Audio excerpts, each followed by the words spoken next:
Semuanya, apakah suara saya terdengar jelas? Jelas, jelas. Baik, terima kasih Bapak. Alhamdulillah ya, Ibu Bapak semuanya kita sudah berkumpul di ruangan Zoom meeting ini dalam keadaan sehat walafiat. Dan selamat datang juga kepada narasumber hebat kita yaitu eh, Kak Alaima Saruna yang sudah hadir bersama kita semua. Sebelumnya, eh, ada pepatah mengatakan ya, Bapak Ibu sekalian, tak kenal maka tak sayang gitu. Jadi izinkan saya memperkenalkan diri terlebih dahulu. Bismillah, Assalamualaikum warahmatullahi wabarakatuh. Perkenalkan, nama saya Fatia Salsabila Nurjamil. Saya adalah mahasiswi Poltek Yesus Bandung. Dan di sini izinkan saya untuk memandu kegiatan atau acara seminar online lain bersama narasumber kita yaitu Mbak Alai Masyaruna yang sangat hebat gitu ya teman-teman semua dengan membawakan tema yaitu membina-binaan anak dan orang tua melalui teori kelekatan. Nah, oleh karena itu, Bapak Ibu sekalian yang saya hormati dan teman-teman yang sudah hadir di kala liburan ini gitu ya, hebat bersama menggali ilmu dan mencari pengalaman gitu mengenai apa sih sebenarnya teori kelekatan itu bersama Mbak Alai Masyaruna. Nah, namun sebelum kita memulai seminar pada siang hari yang cerah ini, mungkin boleh Mbak Alai Masyaruna untuk say hi kepada semua hadirin. Halo semuanya, apa kabar Bapak Ibu? Selamat siang. Kenalkan saya Alaima, dulu pernah mengisi untuk webinar ini juga, tapi sudah lama. Baik. Wah, ternyata Mbak Lima sudah pernah memberikan dan mengisi webinar ya Mbak ya sebelumnya. Tapi sebelumnya ini saya manggilnya kakak, Mbak atau Ibu biar enak gitu ya. Apa aja Mbak, silahkan. Oke, mungkin untuk lebih enak, Fatia izin untuk menyebut kakak aja kali ya, biar sama-sama kayak sepantaran gitu. Iya, boleh. Baik, oke. Sebelum itu, Fatia juga izin untuk membacakan CV dari narasumber hebat kita terlebih dahulu. Sebelumnya saya izin untuk share screen ya, Bapak.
Oke.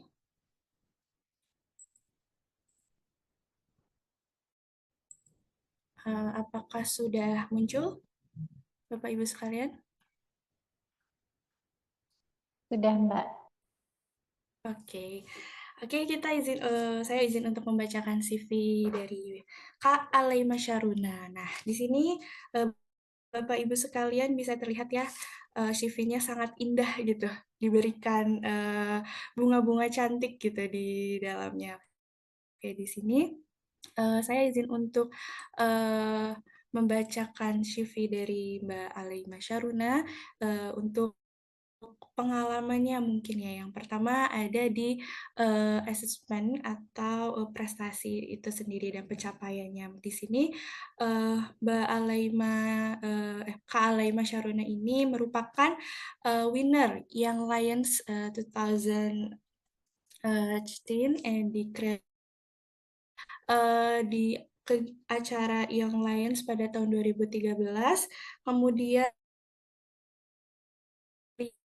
Iti yang membangun, perbankan digital yang unik dengan fitur khas berdasarkan wawasan pasar yang ditemukan. Kemudian yang selanjutnya ada, memulai beberapa penelitian patokan untuk beberapa program, CSR yang untuk mengukur keberlanjutan serta pengembalian investasi sosial. Dan selanjutnya, sebagai memimpin penelitian terkait pengasuhan responsif di 3 kota dan memulai penelitian pengalaman masa kecil yang, buruk yang pertama di Jakarta. Nah, kemudian selanjutnya ada, sebagai peneliti dan ahli strategi nih Bapak Ibu sekalian. Eee Kak Alaima ini telah membangun dan melaksanakan penelitian dari perencanaan hingga implementasi untuk penelitian kualitatif dan kuantitatif maaf, dan kualitatif. Kemudian yang selanjutnya, di sini menjadi pemimpin tentunya, kepala, dan selanjutnya ada menganalisis masalah dan membangun solusi strategis berdasarkan wawasan bisnis dan pasar. Kemudian selanjutnya ada sebagai inkubasi produk program berdasarkan eksplorasi pelanggan atau pengujian pengguna. Kemudian selanjutnya ada inkubasi program CRL sebagai bagian dari strategi mitigasi.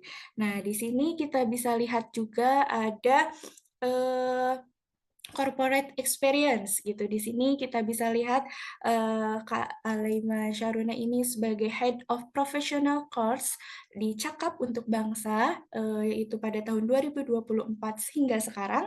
Kemudian menjadi holistic therapist dan, psikologis analis, yaitu tahun 2020 hingga sekarang. Kemudian selanjutnya sebagai Head of Katalis, Bank Jago, yaitu pada tahun 2019 hingga 2020, kemudian jadi Head of Research di BTPN, kemudian di tahun 2017 hingga 2019, dan ada di SR Regional ASEAN, yaitu Brand Strategis, pada tahun 2016 hingga 2017, dan sebagai manajer strategis planner di Haku Hodo Indonesia tahun 2012 sampai 2015. Yang selanjutnya ada senior manager strategis planner tahun 2008 hingga 2012.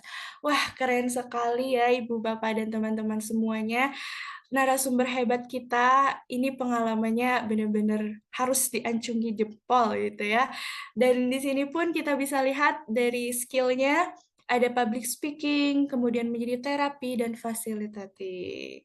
Nah, dan selanjutnya selain itu juga Mbak Alaima ini memiliki pengalaman di bidang terapi mungkin ya. Di sini kita bisa lihat sama-sama bahwa eh, di sini Mbak Alema itu telah berlatih konseling gitu ya dan penyembuhan emosional sejak tahun 2018. Kemudian memanfaatkan teknik aku akupressure tepat dan konseling sebagai modalitas utama. Kemudian yang selanjutnya sebagai penulis buku yang berjudul Reparating Journey untuk mendidik orang Indonesia pentingnya menjadi orang tua kembali pada diri masa kecil. Nah, kemudian selanjutnya ada memulai platform kesehatan mental yang disebut Asuh Diri untuk membantu orang-orang memiliki informasi dukungan terapi dan berkaitan dengan kesehatan mental lainnya. Dan di sini bisa dilihat ya Bapak Ibu sekalian dari training dan certification dari Mbak Alaima Syaruna ini yang kita bisa lihat sangat gitu dari mulai menjadi analis, kemudian eh, eh, banyak lagi gitu, bestseller dan lain sebagainya. Nah, mungkin sekian yang dapat Saya bacakan mengenai CV hebat dari narasumber kita, yaitu Kak Alai Masyaruna.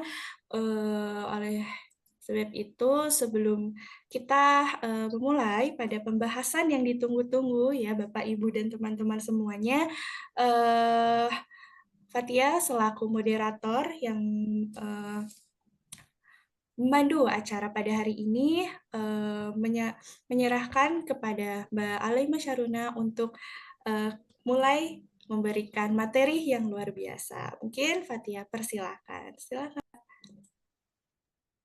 Halo, selamat siang Bapak Ibu. Terima kasih telah hadir. Selamat Mungkin sebelum siang. saya, Ya. halo Ibu Tina, salam Selamat kenal. siang.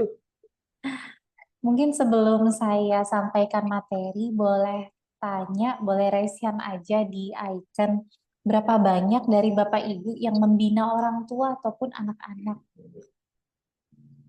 Atau misalnya ada program kegiatan sosial atau pelatihan yang meliputi orang tua atau anak-anak. Oh, Bu, ucapan di usia ya, Bu. Pak Erhan ya? Betul, Bu. Iya. Jadi ada Pak Erhan, ada lagi Bapak Ibu mungkin?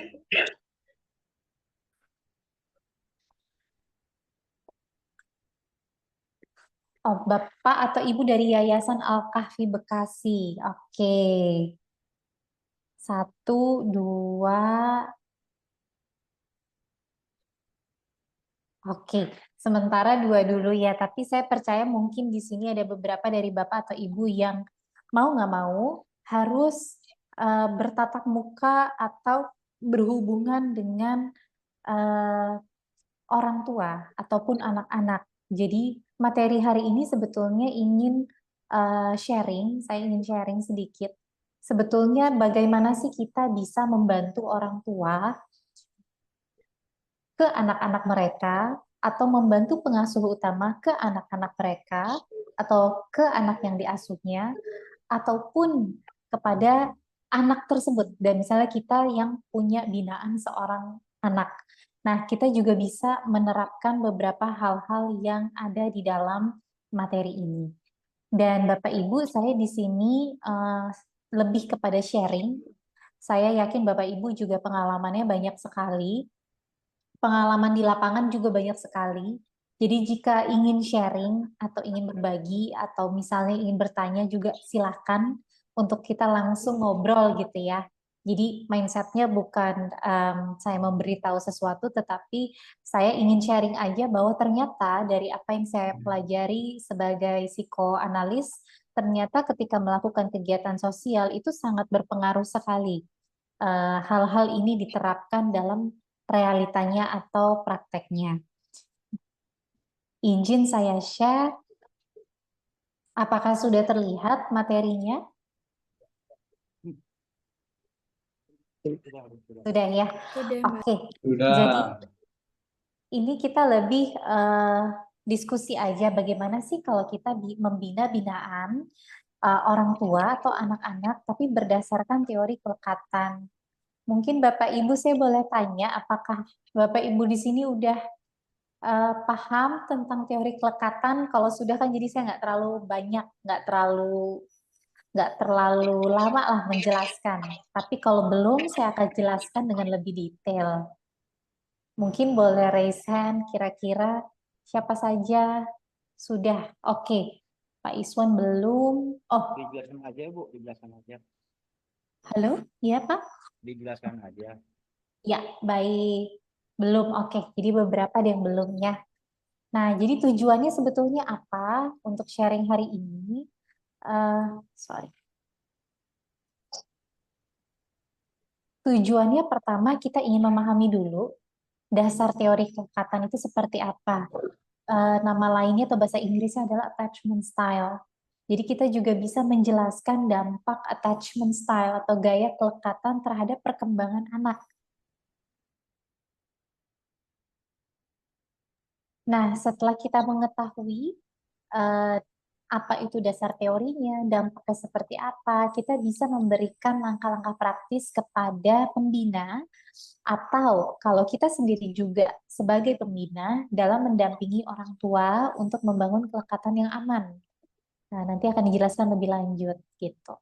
Dan boleh kalau misalnya kita di sini diskusi Bapak Ibu agar mungkin kita bisa beralih dari pembelajaran teori tapi juga praktikalnya bagaimana, secara praktis bagaimana. Oke. Jadi bagi beberapa Bapak Ibu yang sudah tahu gitu ya, mungkin juga bisa sharing di sini. Kita formatnya kayak diskusi aja. Kalau ditanya attachment style itu apa sih? Gaya kelekatan itu apa sih?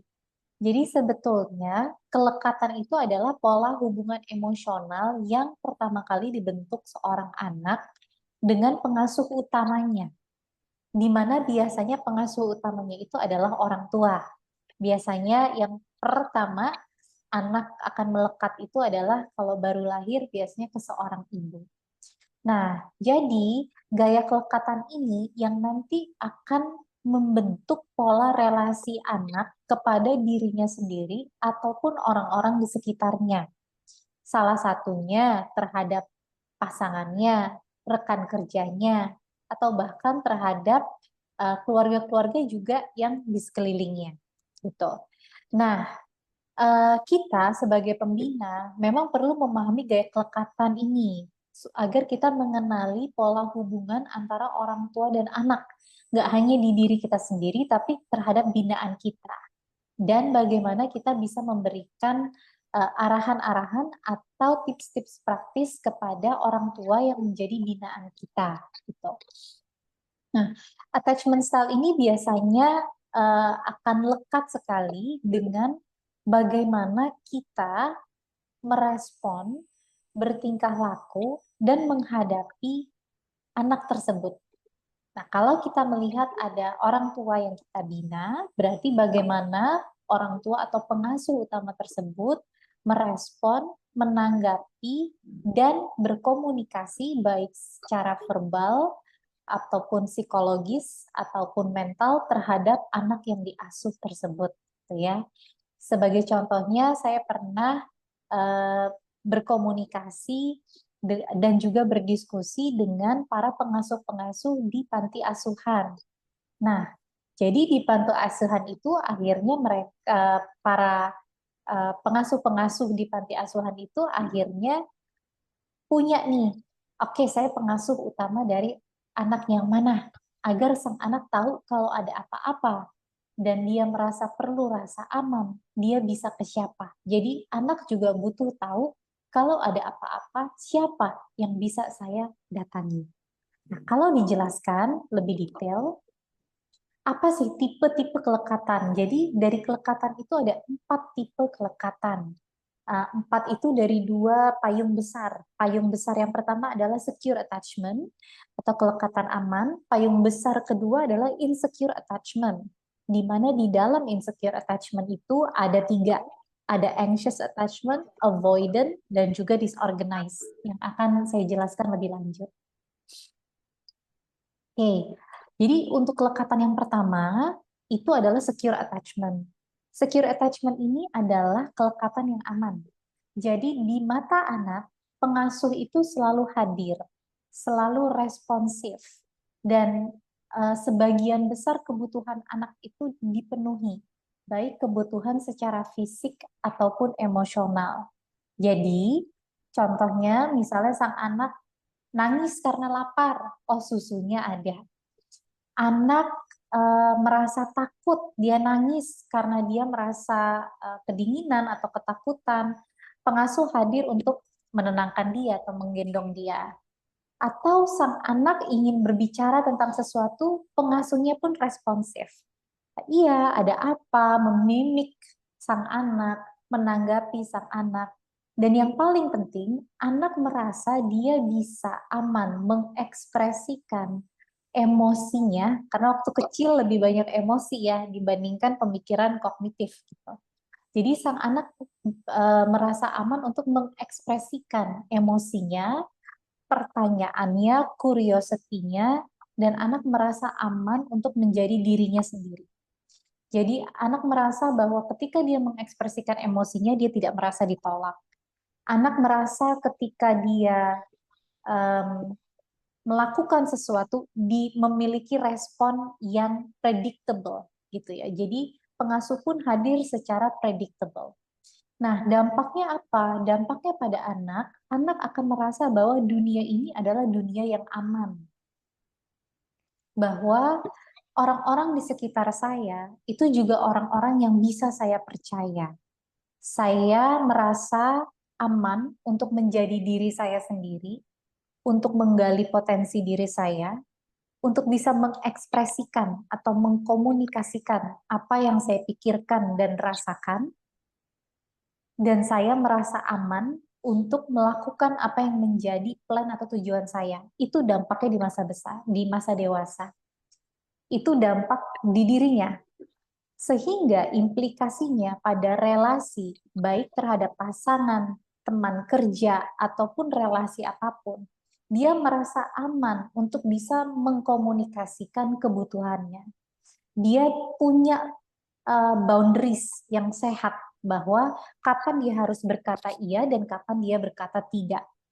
Dan dia merasa aman untuk menjadi dirinya sendiri di tengah pergaulannya. Gitu. Nah, maka itu kalau hal yang kita lihat di masa dewasa dari seseorang, bisa jadi karena ada akar di masa pertumbuhannya. Gitu. Inilah yang akhirnya mereka merasa aman untuk membangun hubungan yang sehat. Dan yang terprogram di alam bawah sadarnya juga membina hubungan yang sehat dengan orang-orang yang juga memiliki kadar hubungan yang sehat. Nah, ini adalah contoh secure attachment. Tapi bagaimana dengan insecure attachment? Yang pertama, oke, saya coba klik ya, maaf.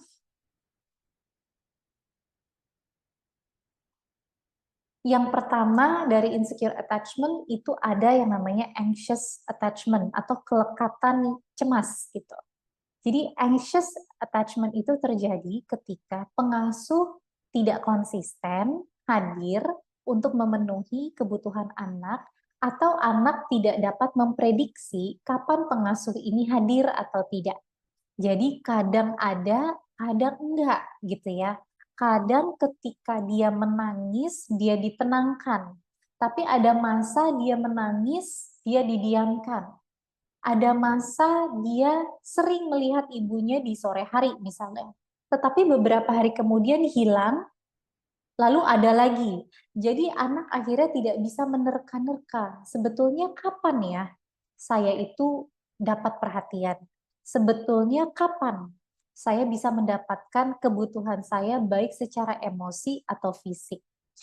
Ini juga terkait dengan kadang ketika sang anak mengekspresikan kebutuhannya, mengekspresikan emosinya, mengekspresikan dirinya, kadang ditanggapi dengan respon yang positif, kadang juga dengan respon yang negatif.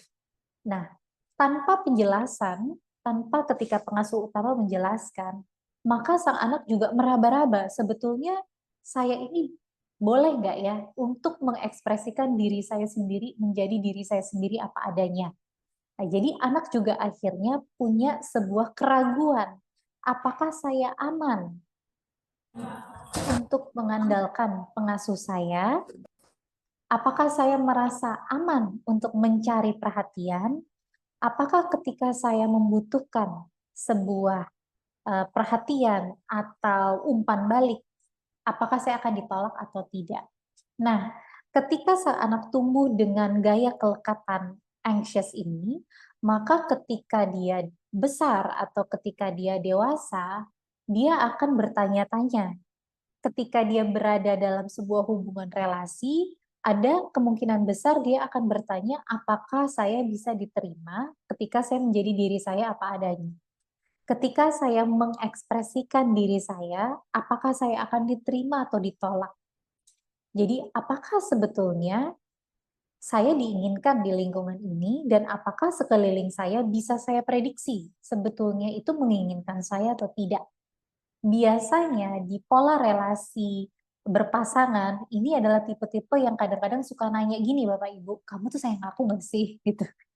Kamu tuh apa namanya, serius nggak sih? Gitu ya. Jadi dia pun merasa perlu diyakinkan, perlu merasa yakin akan keberadaannya. Gitu ya. Oke, sedikit share link absen ada atau tidak ya, mungkin admin boleh membantu. Oke, nah jadi itu dampaknya di masa dewasa. Jadi mungkin kita juga bisa melihat ke diri kita sendiri ya Bapak Ibu, sebetulnya saya itu termasuk yang ini bukan ya, saya yang secure tadi atau saya sebetulnya anxious ya. Dan ada juga selain anxious yang dinamakan avoidant attachment.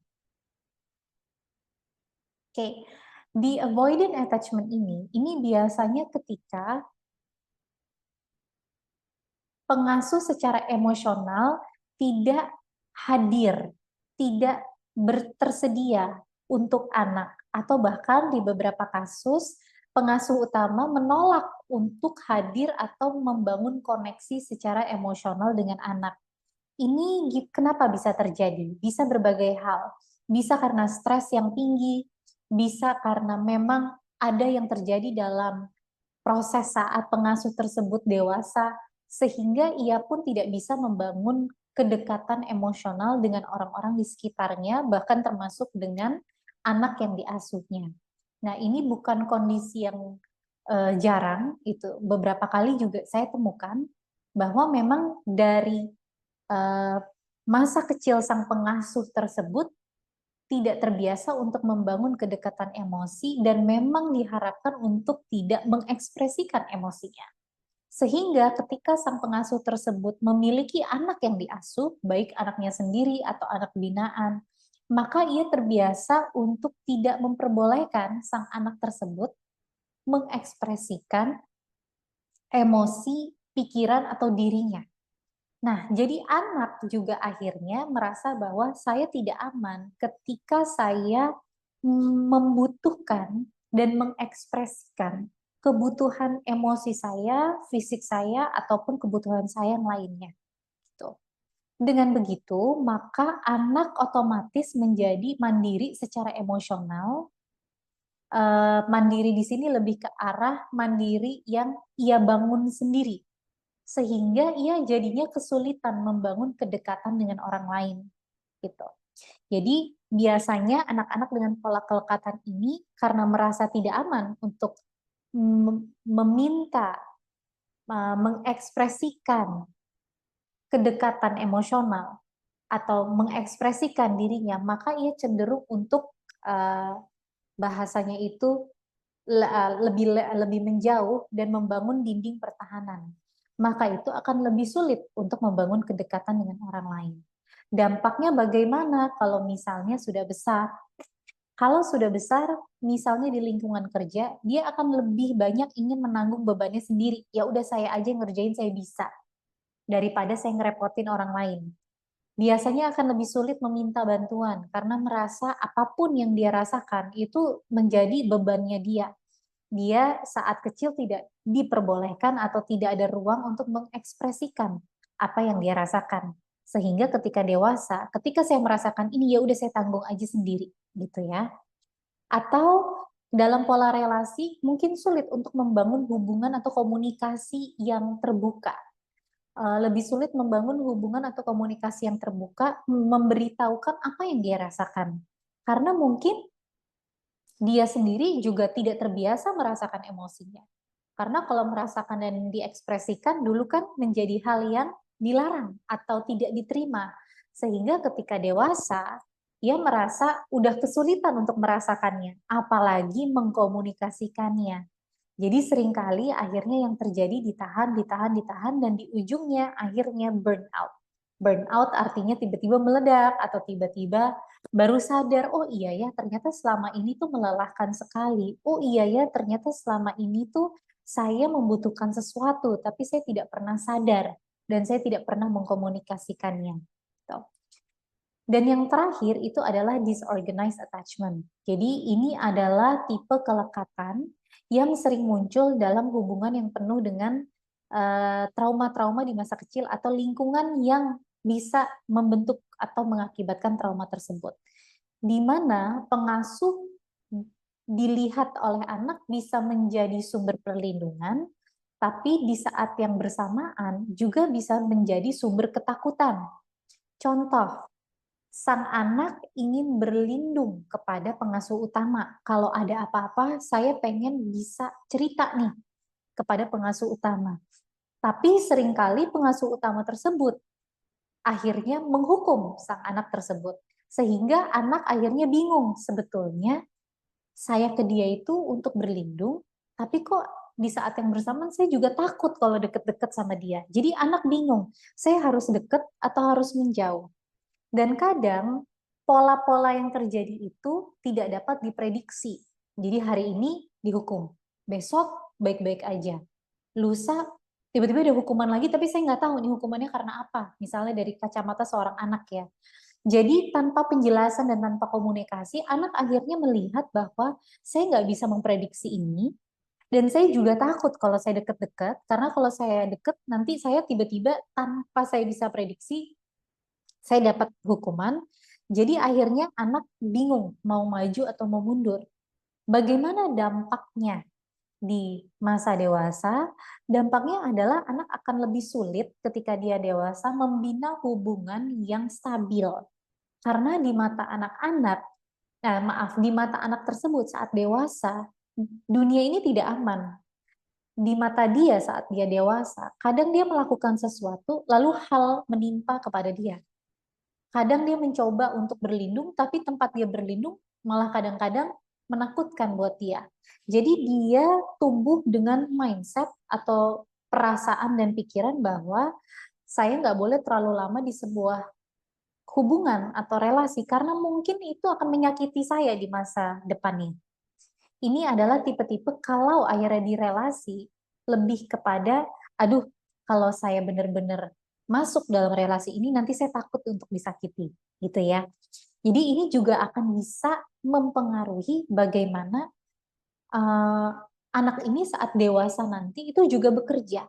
Kita bisa melihat bahwa apakah dia bisa stabil di tempat kerja, apakah cukup lama, atau apakah berganti-ganti, karena mungkin rasa stabil itu tidak pernah tercipta di dirinya sejak dia kecil, gitu ya.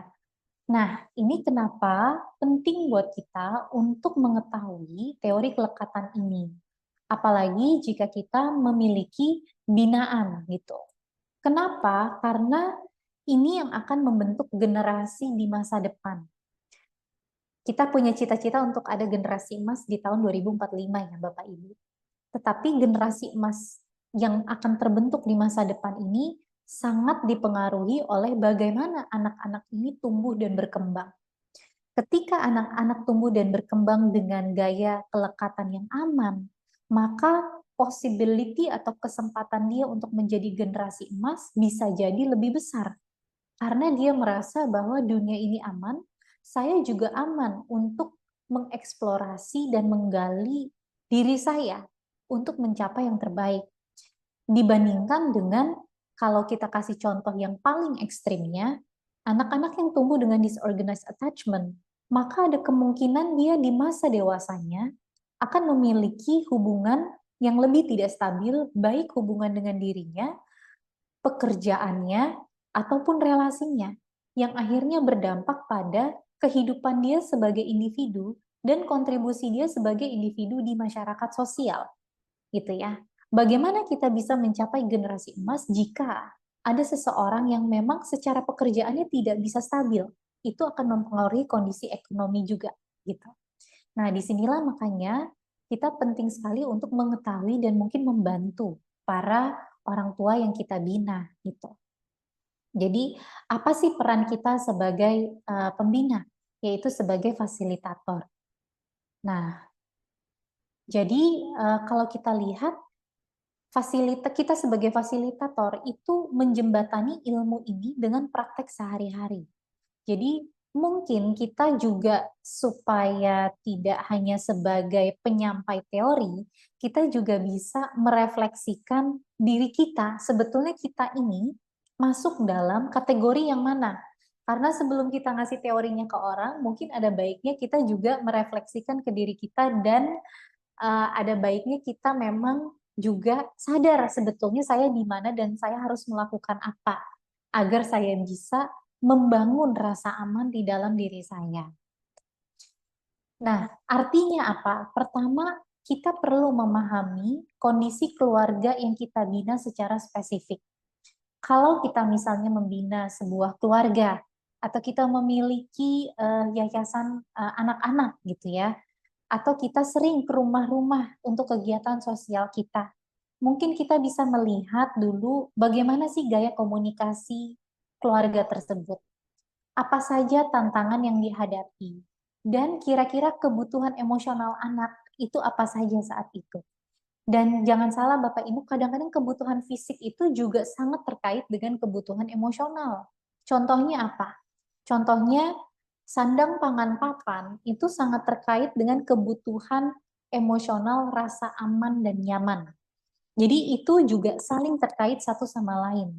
Kebutuhan emosional dan fisik itu tidak bisa dilepaskan, tidak bisa dipisahkan, gitu ya. Lalu yang kedua, kalau kita sudah mengobservasi, maka kita bisa membantu orang tua binaan kita tersebut untuk mengubah teori yang kita tahu menjadi sebuah tindakan. Seperti bagaimana sih hadir secara emosional dalam yang dapat diwujudkan dalam kehidupan sehari-hari. Contohnya apa? Contohnya misalnya ibu, kalau anak ibu minta perhatian, ibu bisa mendengarkan dengan cara seperti apa? Atau ketika seorang anak misalnya sedang ingin berkomunikasi dengan kita, bagaimana kita bisa ada kegiatan mimicking dengan anak. Nah, kita bisa sebetulnya eh, membantu orang tua tersebut untuk memberikan contoh aktivitas sehari-hari apa aja sih yang bisa dilakukan. Atau yang kedua, kita bisa kasih contoh rutinitas. Misalnya, ibu kita bisa mulai membangun kelekatan dengan makan bersama setidaknya 1 hari sekali, contoh. Atau kita bisa setidaknya bermain bersama atau berdiskusi bersama anak minimal 20 menit sehari, gitu ya. Nah, jadi dengan pendekatan ini kita juga memastikan ke orang tua atau pengasuh-pengasuh yang kita bina bahwa ilmu ini tidak hanya menjadi pengetahuan secara teori, tapi kita membantu untuk membuat teori ini menjadi praktek di bagian keluarga kita gitu. Oke, saya ada lihat raise hand dari Ibu Ani. Ibu Ani ingin sampaikan sesuatu, Ibu? Ibu Ani kayaknya lagi di motor. Iya, betul, Kak. Sepertinya ini Kepencet. chatting. Oh iya, Ya, oke. Kalau gitu saya lower hand-nya ya. Oke. Silahkan kalau ada pertanyaan ya Bapak Ibu. Oke. Nah, saya boleh lanjut ya Kak Fatia ya? iya boleh, Kak. Oke, siap.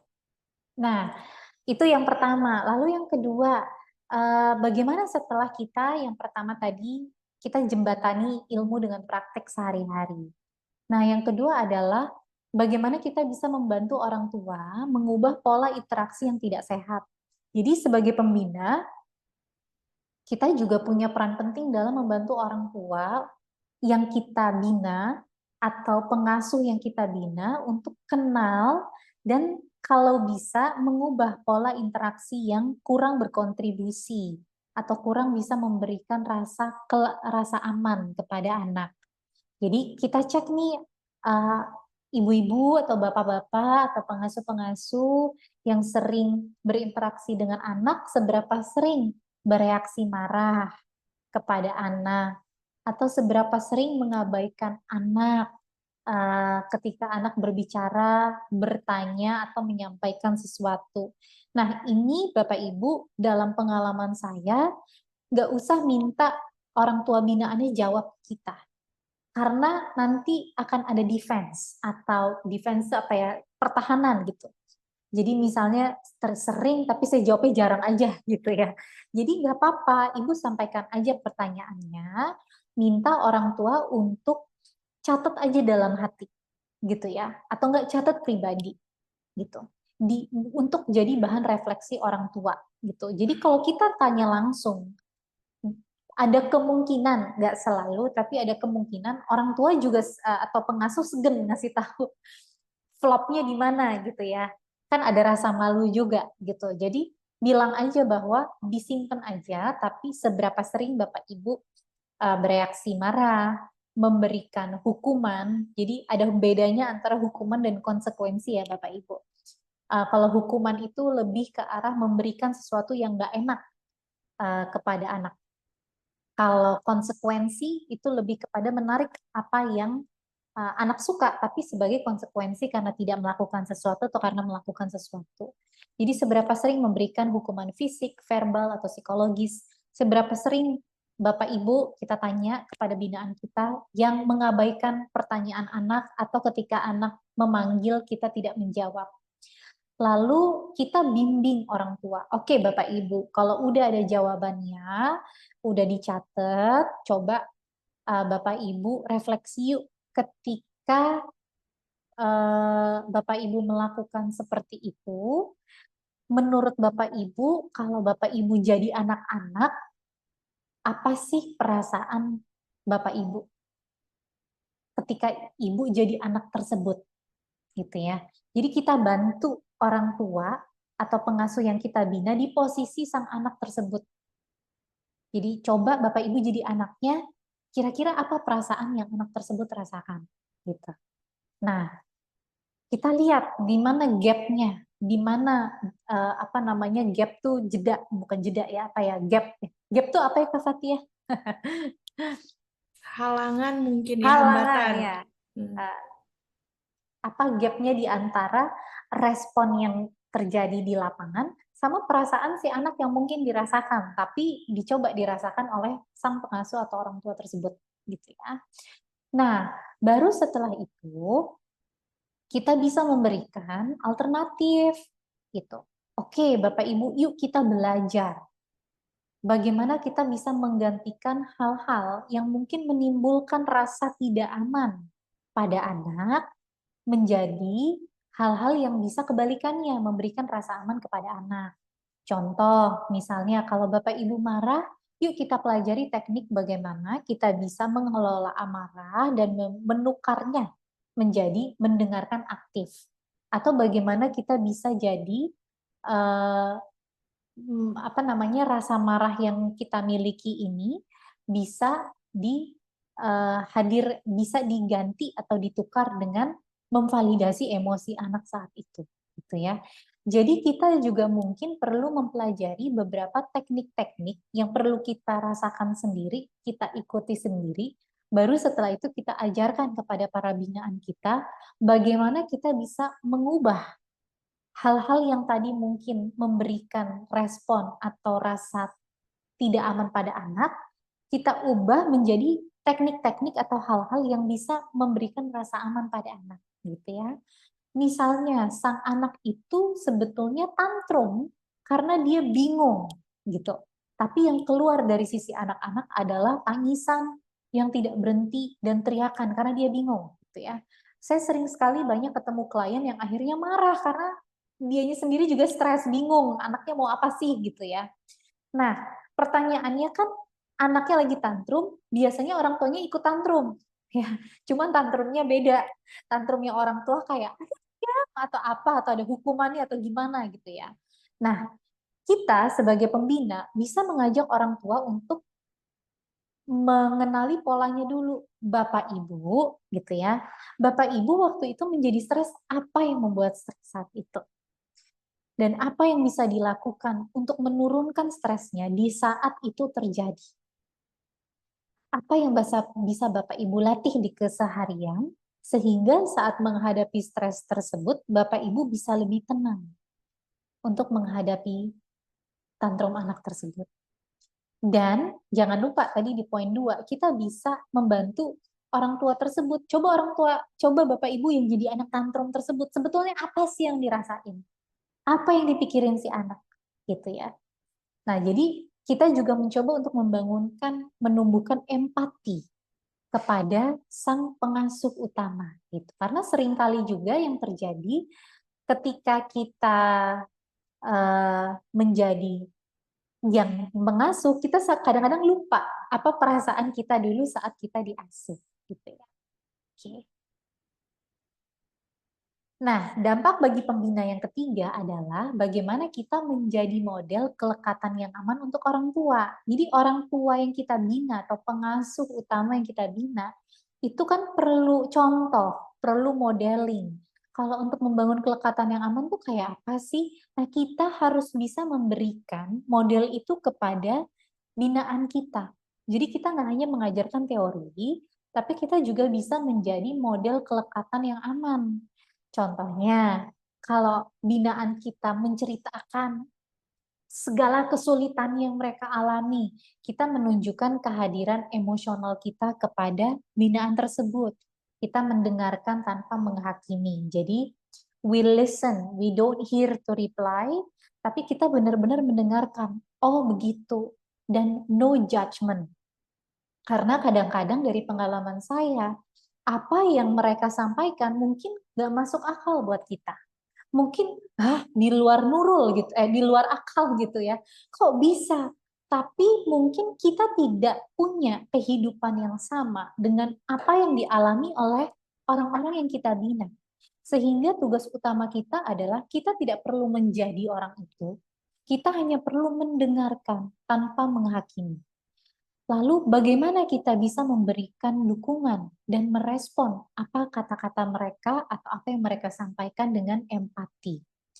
Sehingga ketika sang pengasuh itu merasa didengar dan dihargai oleh kita, dia jadi bisa modeling. Jadi dia juga bisa tahu bagaimana sih cara mencontoh, mendengarkan tanpa penghakiman ke anak-anak yang mereka asuh. Dengan begitu, kita juga bisa menciptakan hubungan yang aman, di mana sebagai pembina, sebagai orang yang dibina, mereka merasa aman, dan karena dia sudah punya dan tahu apa itu rasa aman dalam sebuah hubungan, ada kemungkinan dia bisa memberikan rasa aman yang sama kepada anak-anak yang mereka asuh. Jadi ini membuka ruang bagi perubahan. Kita sebagai orang yang membina itu berarti jadi garda utama yang memodeling bagaimana memberikan kelekatan yang aman. Kitanya sendiri harus sebisa mungkin berproses agar kita bisa juga merasa aman dengan diri kita sendiri, sehingga kita bisa memberikan rasa aman kepada para orang tua atau pengasuh yang kita bina, sehingga mereka bisa memberikan rasa aman atau modeling juga rasa aman kepada anak-anak yang mereka asuh. Jadi di sini kita lihat ya Bapak Ibu, bahwa ini kayak efek domino. Kalau kitanya juga proses diri kita, akan berpengaruh terhadap binaan kita. Dan itu akan berpengaruh terhadap anak yang dibina oleh binaan kita. Jadi benar-benar kayak efek domino. Nah, eh, jadi bagaimana strategi untuk membina orang tua? Tadi kan dampak mengetahui teori kelekatan kepada kita sebagai orang yang membina gitu ya. Nah, sekarang strategi apa nih yang bisa kita lakukan untuk membina orang tua atau pengasuh? Yang pertama, kita pahami dulu situasi orang tuanya. Karena dari pengalaman kita memang kita ketemu dengan banyak orang-orang dari kegiatan sosial kita, dari berbagai macam orang-orang yang kita ajar, kita akan lihat sendiri bahwa banyak sekali tipe atau macam-macam orang tua ataupun pengasuh dari latar belakang yang berbeda-beda.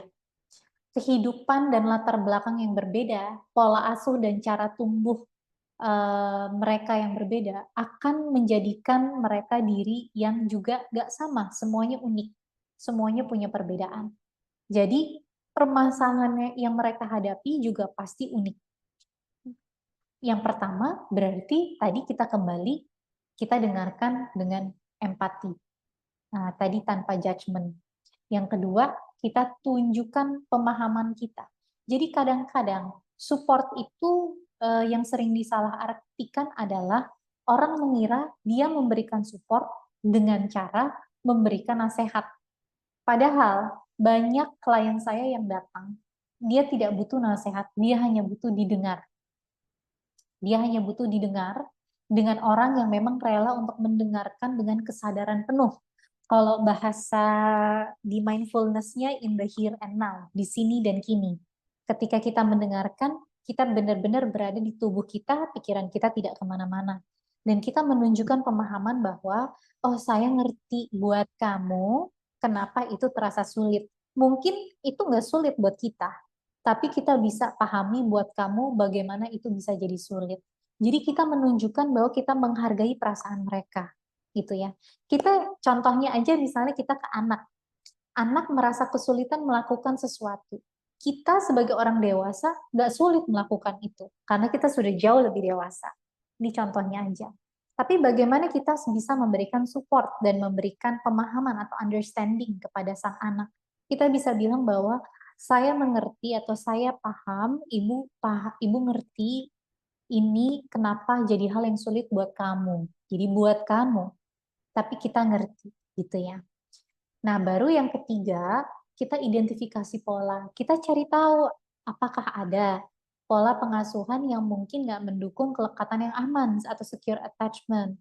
Kita kita lihat ada nggak pola dari pengasuh ini yang mungkin punya emosional yang berlebihan atau komunikasi yang justru sangat minim terhadap anak yang diasuh. Dari cerita-cerita orang-orang yang kita bina, kita bisa sebetulnya mengidentifikasi pola ini. Kita bisa dengar, kita bisa pahamin, terus kita bangun raport ya, build raport terhadap binaan-binaan kita, baru setelah itu kita memahami kondisinya dan kita baru bisa menunjukkan atau membantu langkah-langkah prakteknya seperti apa gitu. Bagaimana langkah prakteknya? Yang pertama, kita ajarkan dulu pentingnya kelekatan. Seperti yang tadi Bapak Ibu dengarkan gitu. Jadi, para binaan juga perlu tahu juga nih, kelekatan itu apa, kenapa penting. Dan kita jelaskannya nggak usah ribet gitu ya. Yang sederhana aja, kayak yang tadi saya lakukan sebetulnya 10 menit juga nggak sampai gitu ya. Sangat sederhana.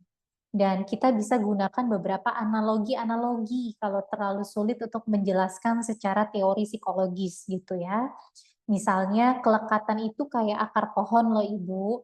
Jadi kalau kita mengasuh anak, apakah itu anak kita sendiri atau anak yang memang sudah kita asuh dari kecil, dia itu seperti pohon. Hubungan kita dengan anak tersebut itu seperti membangun akar dari pohon itu. Ketika hubungan kita aman dan kuat, maka akar dari pohon sang anak itu juga akan akar dan akan menjadi kuat gitu ya. Akan menjadi aman dan kuat. Kalau akarnya kuat, akarnya merasa aman untuk ngegrip di tanahnya, maka saat dia tumbuh, pohonnya juga pasti akan semakin kuat dan kokoh. Nah, itu adalah analogi-analogi yang bisa kita berikan kepada orang tua. Jadi orang tua binaan itu juga akan paham, oh analoginya seperti ini. Kadang-kadang kan ada ya Bapak Ibu dalam pengalaman binaan-binaan kita yang kalau kita kasih teori, itu terlalu sulit gitu. Jangan kasih teori, kasih prakteknya aja gimana gitu ya. Nah ini kita bisa kasih analoginya supaya kebayang prakteknya. Baru setelah itu kita kasih dampak nyatanya apa. Kalau pohon akarnya kuat, ngegripnya kuat, dia ngerasa aman untuk ngegrip, dia kuat, dia tumbuhnya kokoh, maka pohonnya juga akan lebih apa? Lebih kokoh, lebih kuat dan lebih tanda kutip bisa menghadapi badai dengan lebih kuat. Jadi dampaknya kalau misalnya itu anak, dia bisa punya percaya diri yang lebih tinggi, dia bisa berkomunikasi dengan lebih baik, dan dia bisa menghadapi badai kehidupan dengan lebih kokoh atau kuat gitu. Nah, lalu kita bisa kembalikan lagi ke pembina. Oke, Ibu, sebelum kita atau sebelum Ibu melakukan hal tersebut terhadap anak yang Ibu asuh atau yang Bapak asuh, kita lihat dulu yuk bagaimana pengalaman Bapak Ibu saat kecil.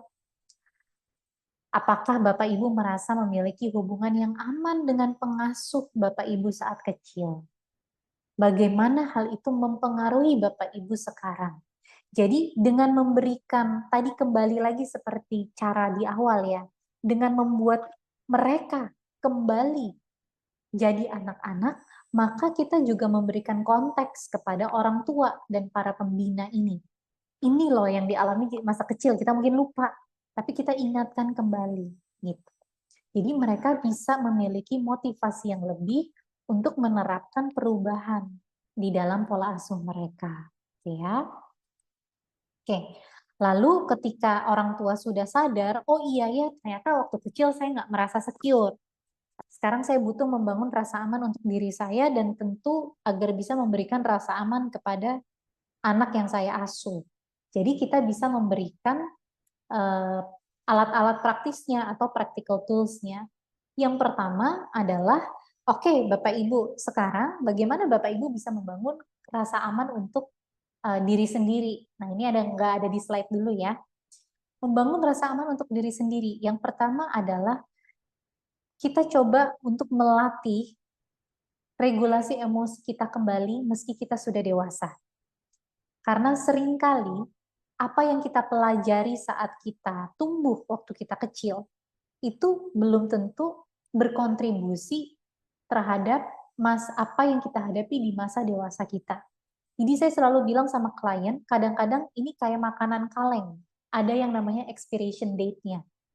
Kalau sudah expired, ya sudah tidak bisa digunakan lagi.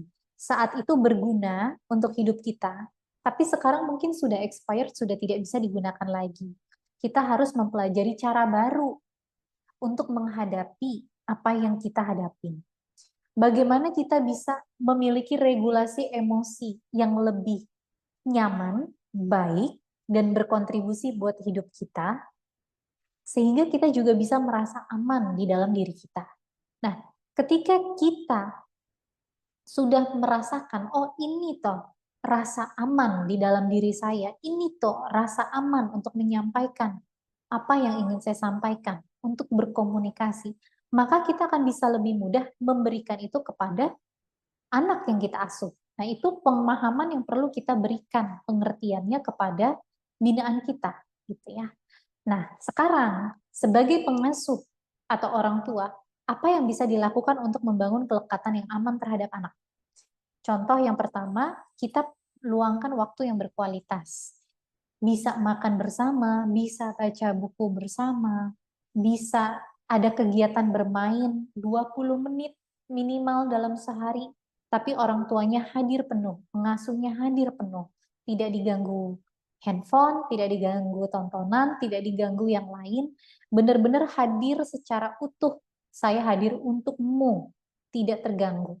Ini akan menimbulkan perasaan berharga dari anak. Anak akan merasa saya cukup berharga untuk diberikan perhatian secara penuh.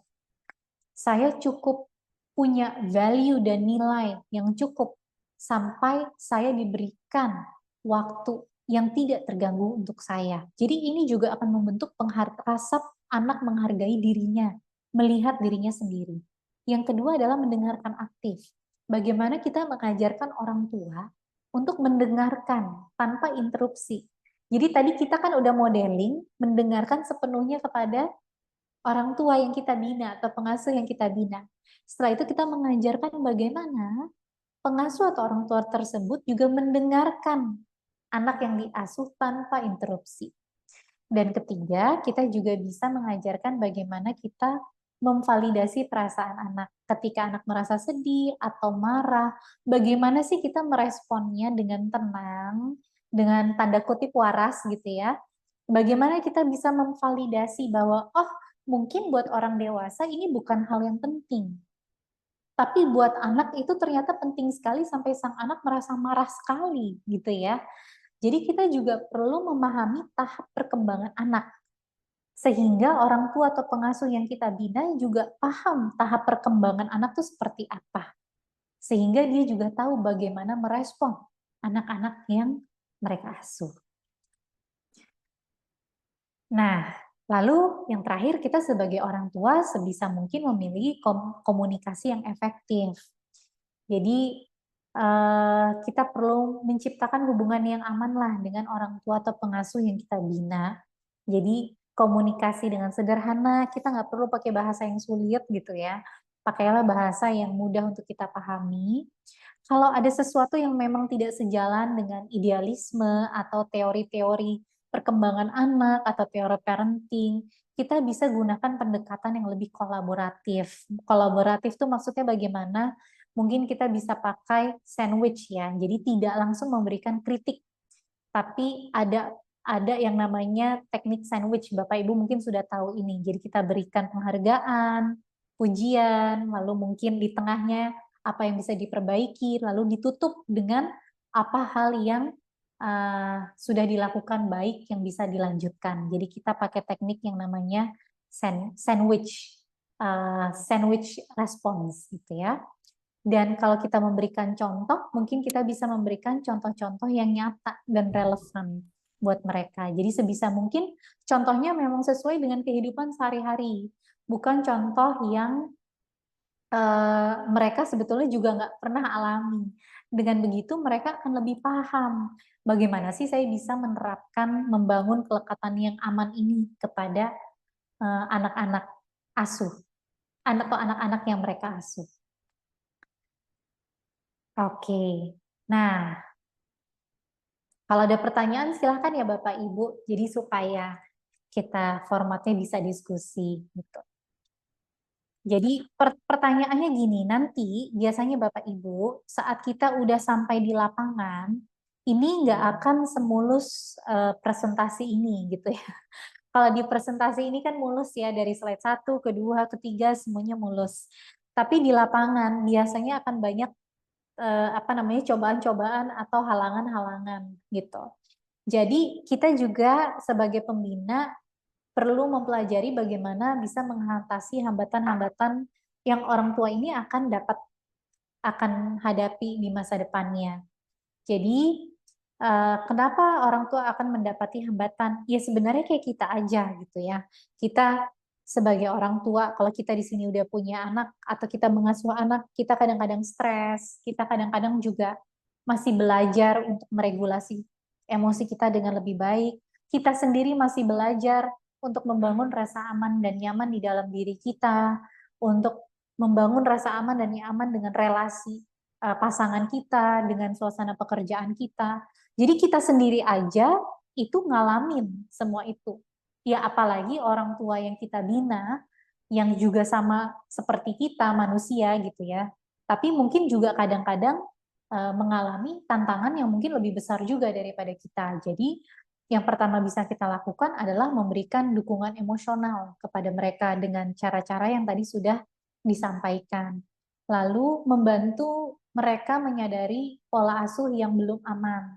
Jadi kita nggak kasih tahu bahwa mereka itu salahnya di mana, tapi apa yang bisa ditingkatkan. Karena mindset seseorang ketika diberi respon apa yang bisa ditingkatkan akan lebih positif dan berkontribusi dibandingkan kalau mereka mendengar bahwa yang dilakukan itu salah gitu ya. Tapi kalau ditingkatkan mereka akan melihat bahwa dia itu bisa berkembang, ada growth mindset-nya di situ. Bahwa ini bukan salah benar, tapi apa yang bisa saya kembangkan dari pola pengasuhan saya. Apa yang bisa membantu saya menjadi lebih baik dari pola pengasuhan saya. Gitu. Baru yang ketiga, bagaimana kita mendorong mereka untuk langkah perubahan kecil tapi konsisten. Gitu ya.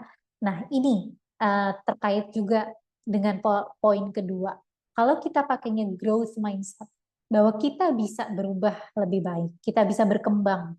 Lewat apa? Lewat langkah kecil, kecil-kecil tapi konsisten dan pasti, gitu ya. Jadi bukan langkah yang salah harus langsung benar ke seberang gitu ya. Tapi nggak apa-apa. Ini mungkin masih pakai cara yang sekarang kita selangkah yuk. Ada kok bisa lebih baik lagi gitu ya. Bisa bisa lebih berkembang lagi. Udah sampai sini, yuk Bu, selangkah lagi. Bisa, selangkah lagi. Jadi mereka akan merasa bahwa, oh saya dibandingkan saya 5 bulan yang lalu, saya sudah berkembang 5 langkah atau 6 langkah. Dan itu akan menumbuhkan rasa percaya diri dari orang tua atau pengasuh juga. Dan akan menimbulkan kecintaan kepada orang tua dan pengasuhnya juga untuk memperbaiki dirinya juga, untuk berkembang secara individu juga. Dan ketika seorang pengasuh atau orang tua berkembang secara individu, otomatis akan tercermin pada perkembangan sang anak juga gitu. Nah, jadi Bapak Ibu, ini penutup dari saya bahwa sebagai pembina, misi kita adalah membantu orang tua menciptakan hubungan yang sehat dan aman dengan anak-anak asuh mereka atau anak yang mereka asuh. Jadi gunanya teori kelekatan ini tuh apa? Sebetulnya untuk memahami bahwa dengan teori kelekatan yang kita pelajari, kita praktekkan, kita bisa membantu orang tua atau pengasuh untuk membangun komunikasi yang efektif, memberikan langkah-langkah praktis, sehingga kita nggak hanya membantu orang tua, tapi kita sebetulnya pada dampak akhirnya membantu membangun generasi masa depan yang lebih baik, generasi masa depan yang lebih merasa aman berada di dunia ini, sehingga mereka merasa nyaman untuk menggali potensi dirinya menjadi yang terbaik. Jadi sekian, terima kasih banyak, dan silakan Bapak Ibu jika ada pertanyaan. Baik, wah terima kasih banyak Kak Alima. Kita sama-sama tadi sudah mendengarkan ya materi yang sangat luar biasa, kemudian sangat inspiratif dan juga inovatif gitu untuk kita semua, khususnya untuk ibu bapak sekalian, dan khususnya untuk teman-teman Fatia juga di sini ada yang ikut gitu ya Kak, untuk bekal kita sebagai calon peksa nantinya sebagai yang misalnya menghadapi klien anak dan orang tua gitu. Ini sangat amat bermanfaat ya untuk bekal kita di masa depan gitu. Nah, mungkin Ibu Bapak sekalian tadi sudah disinggung-singgung oleh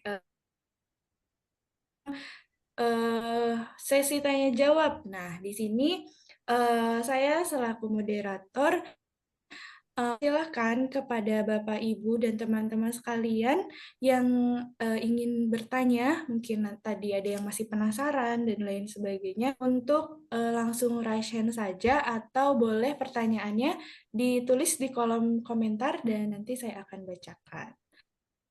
Semuanya yang ingin bertanya dipersilahkan.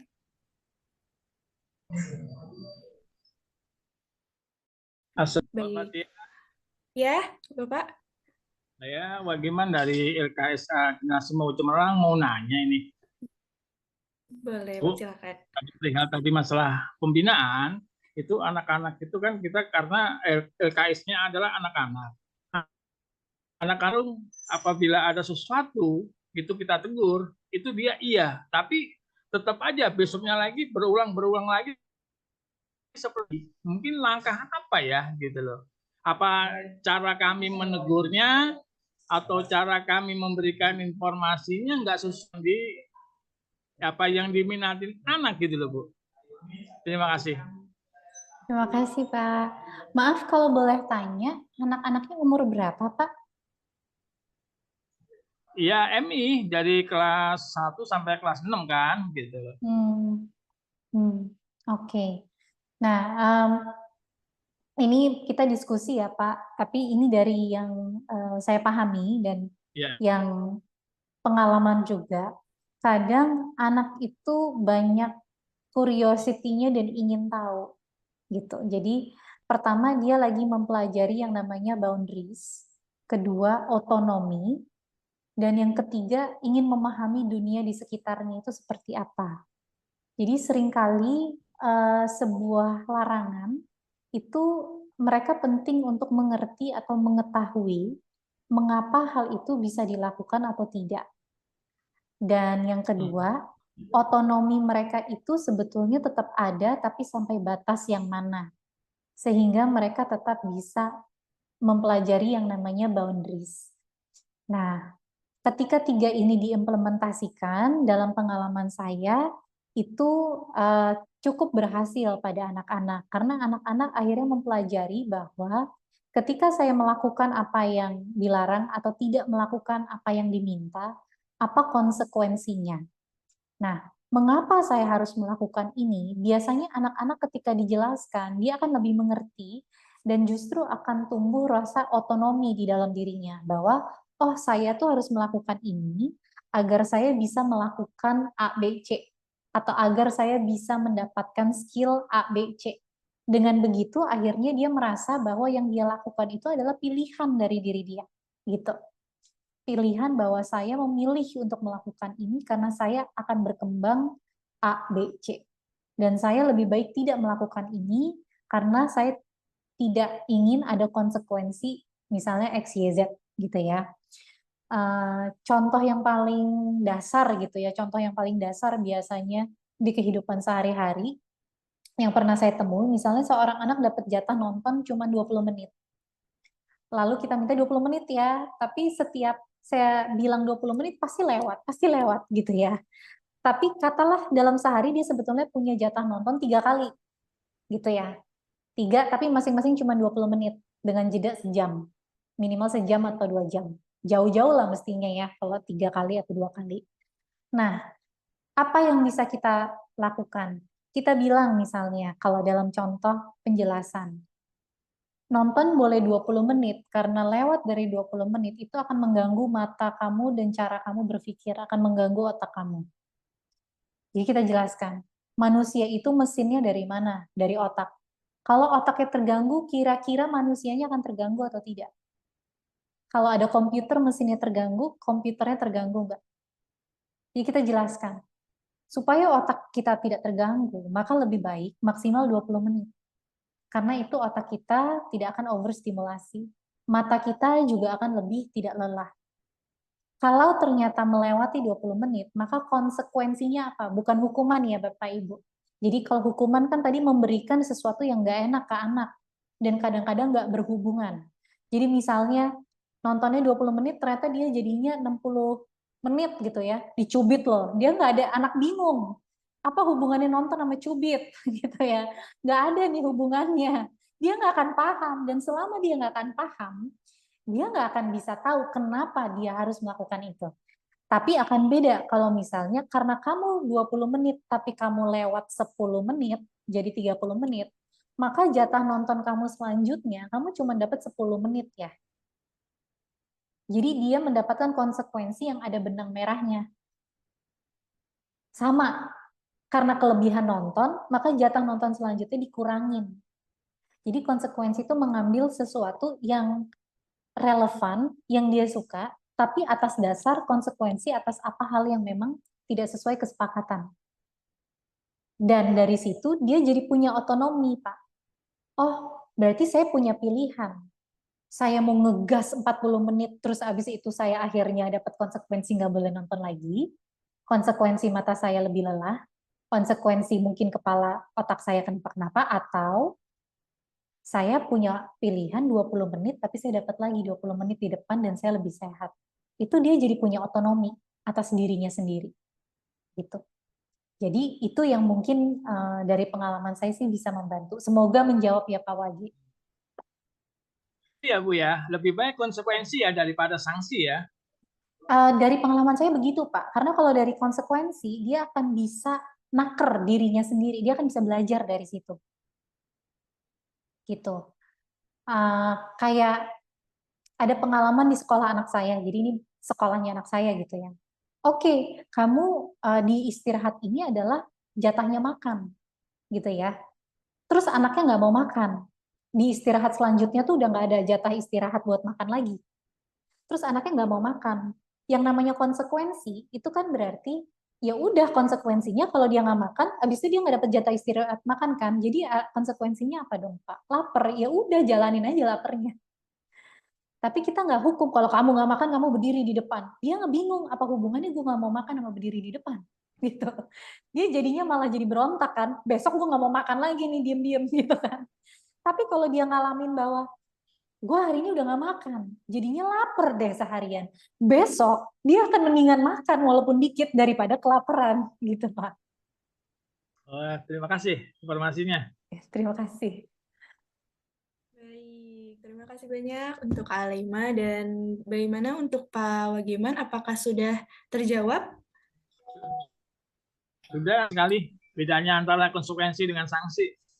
Oke, mantap. Terima kasih Bapak atas pertanyaan eh, hebatnya dan mungkin apakah dari Ibu Bapak sekalian dan teman-teman yang ada di sini ada yang ingin bertanya lagi? Ada di chat, Mbak. Saya boleh Oh, baca? oke, boleh. Boleh dibacakan sama Fatih aja ya, Oh ya, silahkan. Kak, nggak apa-apa.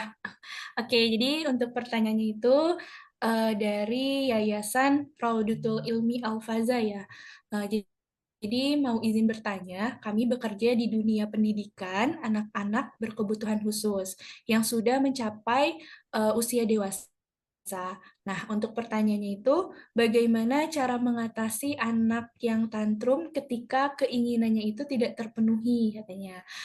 Kami sudah berusaha menggunakan berbagai macam treatment, namun tidak berhasil. Salah satunya reward. Nah, bagaimana solusinya, Kak Alima? Mungkin itu pertanyaannya.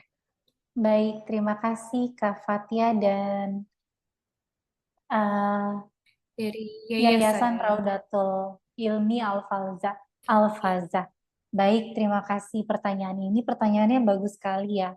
Dan kalau saya boleh jujur, saya tidak akan sugarcoat ya, bahwa memang teori kelekatan yang saya sampaikan itu untuk anak yang memang bukan berkebutuhan khusus. Untuk anak berkebutuhan khusus itu memang ada cara-caranya tersendiri. Jadi itu ada pola pengasuhannya yang memang ada expertnya sendiri di situ Ibu atau Bapak dari Yayasan uh, Raudatul. Uh, jadi dengan anak berkebutuhan khusus juga tergantung berkebutuhan khusus di bagian apa. Karena sebenarnya spektrum atau gradasi dari dimensi berkebutuhan khusus itu kan juga banyak sekali ya. Di zaman sekarang itu ada bahkan beberapa pengklasifikasian yang di beberapa tahun lalu tuh juga belum masuk gitu, belum ada. Nah, kita perlu pahami dulu anak-anak yang diasuh dalam berkebutuhan khusus ini masuk dalam ranah yang mana, gitu ya. Di klasifikasi yang mana. Dengan begitu, cara untuk menanggapi atau menanganinya akan berbeda dari satu klasifikasi yang dengan lainnya. Ada anak berkebutuhan khusus yang sebisa mungkin jangan sampai overstimulasi gitu. Karena kalau iya jadi tantrum, jadi semua harus tenang, harus apa namanya dapat ditakar dari sisi sensorinya, stimulasinya.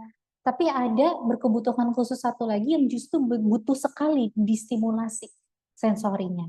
Jadi kita perlu memahami dulu anak yang kita asuh ini masuk di kebutuhan yang mana. Karena tidak bisa disamaratakan. Karena masuk klasifikasi anak berkebutuhan khusus, maka kita samaratakan cara penanganannya. Nah, ini sebetulnya berbeda. Mungkin tahap awalnya lebih ke arah situ ya Ibu atau Bapak.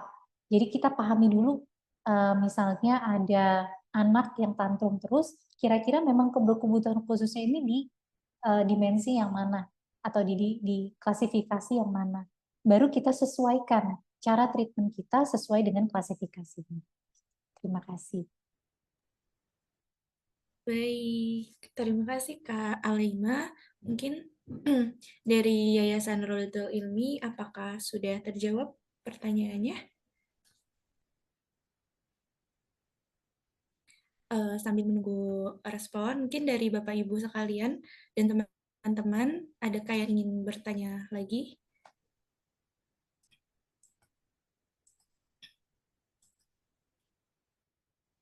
Sangat dipersilakan ya. Ini materinya karena sangat relevan gitu ya dengan keadaan kita saat ini ya Ibu Bapak. Jadi sangat amat dipersilakan untuk bertanya tentang hal-hal yang mungkin masih dipertanyakan dan masih dibingungkan.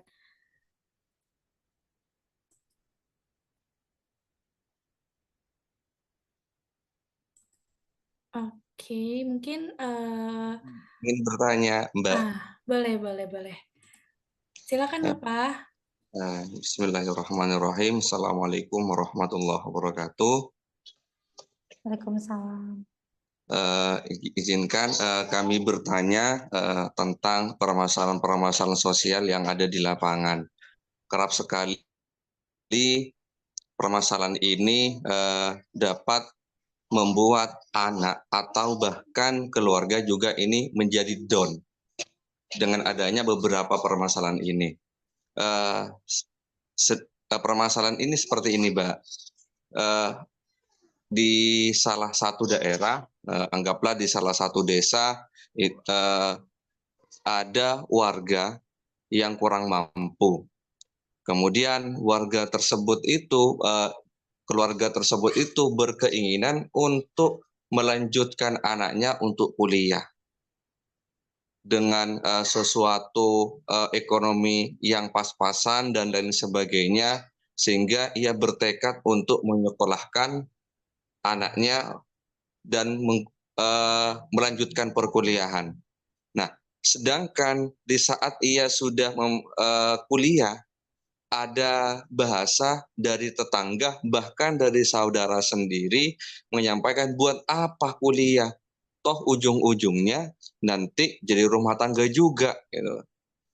Ngapain? Mau kuliah akan menghabiskan banyak biaya. Bahkan sapi-sapi pun akan terjual. Gitu kan.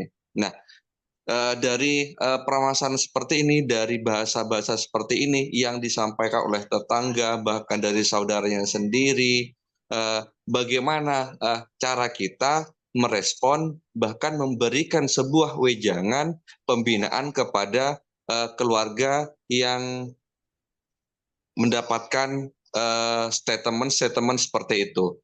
Barangkali itu dulu dari saya, kurang lebih maaf. Wassalamualaikum warahmatullahi wabarakatuh. Waalaikumsalam warahmatullahi wabarakatuh. Terima kasih banyak Pak Miftahul. Saya boleh panggil Pak Miftahul ya. Dalam kasus seperti ini sebetulnya saya pernah memakai teori yang mirip kayak teori marketing, Pak. Jadi anggaplah pergi ke kuliah itu dan mendapatkan ijazah itu serta pengalaman bekerja itu sebagai sebuah pengalaman yang sebetulnya memiliki nilai value tinggi gitu ya. Anggaplah seperti itu. Maka kita perlu memberitahu atau memberikan contoh, kalau pakai tadi itu kan modeling ya, bahwa dengan melakukan step-step seperti itu, maka ada kehidupan yang bisa didapat yang lebih baik. Nah, ini yang perlu diselaraskan dulu, Pak Miftahul, gitu ya. Selaraskan adalah definisi kehidupan yang lebih baik itu apa sih? Apakah memang sejalan dengan apa yang kita memang ingin edukasikan, apa yang ingin anak tersebut dapatkan, dengan apa yang ada di persepsinya orang tua atau tetangga. Karena seringkali konflik itu terjadi karena mereka memiliki persepsi yang berbeda. Mereka memiliki point of view yang beda, gitu. Mungkin tetangga dari anak ini punya persepsi hidup yang lebih baik itu adalah hidup yang begini-begini. Sedangkan sang anak dan kita punya persepsi hidup yang lebih baik tuh yang lain. Nah, ini yang perlu diselaraskan dulu. Dan bahkan tidak apa-apa dari pengalaman saya untuk agree to disagree. Artinya apa? Kita setuju bahwa kita sama-sama nggak setuju dengan definisi masing-masing. Ya nggak? Kalau kita setuju semuanya itu dunia udah aman dan nyaman dan tentram. Tapi nyatanya, realitanya seringkali definisi yang ingin kita capai itu tidak sama dengan definisi orang lain. Jadi tidak masalah kalau kita agree to disagree. Tapi penting untuk tahu dulu di depan definisinya tuh apa hidup yang lebih baik. Nah, baru setelah itu kita bisa jelaskan. Menurut definisi sang anak, hidup yang lebih baik nih seperti ini, A, B, C. Dan dari pengalaman yang sudah terjadi, untuk mendapatkan hidup seperti A, B, C, maka jalan yang perlu ditempuh adalah beberapa cara. Salah satunya adalah dengan perkuliahan. Ada contoh nyatanya nggak? Oh ada, mungkin kita perlu mengumpulkan beberapa contoh nyata. Misalnya kita kasih contoh-contoh. Kalau di produk marketing tuh kayak testimonial gitu loh Bapak. Saya sudah pakai deterjen ini bersih loh, itu kan testimonial ya. Saya sudah pakai produk ini, wangi loh rambut saya, itu kan testimonial. Ini sama, saya sudah menjalani proses ABC sehingga saya bisa mendapatkan goal saya yang sama dengan goal sang anak gitu. Jadi kita juga kasih contohnya. Kalau kita kasih iming-iming tapi nggak kasih contoh nyata, mungkin orang juga sulit untuk nangkepnya gitu ya. Itu aja sih Pak. Semoga menjawab ya. Jadi yang pertama definisinya dulu kita tanya, nggak usah harus sama. Alhamdulillah kalau bisa punya definisi yang sama. Kalau ternyata enggak, setidaknya ada komunikasi di awal. Karena kadang yang menjadi pemecah itu komunikasinya nggak ada. Dikomunikasikan, baru setelah itu kita kasih contoh nyata. Contoh nyata siapa saja sih yang memang sudah pergi, sudah mendapatkan jenjang pendidikan yang lebih tinggi dan bisa mendapatkan definisi kehidupan yang lebih baik sesuai keinginan sang anak. Gitu. Semoga menjawab Bapak. Ya, terima kasih. Ya, Situ sama-sama. dapat menganalogikan hal persepsi yang saya pikirkan. Terima kasih Ibu. Ya, sama-sama Pak. Baik, terima kasih banyak kepada Bapak Miftah yang sudah bertanya dan mungkin ini terlihat ada dari Mbak Alia Lutfiani. Boleh Mbak? Silakan. Baik, terima kasih kepada moderator. Izin bertanya kepada Ibu Alema, Bu Alema, mengenai bagaimana cara membantu anak yang memiliki trauma masa lalu untuk membangun kembali rasa percaya diri dan membentuk ikatan yang sehat dengan orang lain. Jadi mengatasi masa lalu dan membangun hubungan yang lebih sehat seperti itu. Terima kasih. Terima kasih Mbak Alia. Kalau saya boleh tanya, Mbak Alia, ketika bertanya tentang anak ini, apakah anak binaan atau diri sendiri atau mungkin anak yang dikenal? Dari cerita teman saya, Ibu. Oh, Mengenai oke.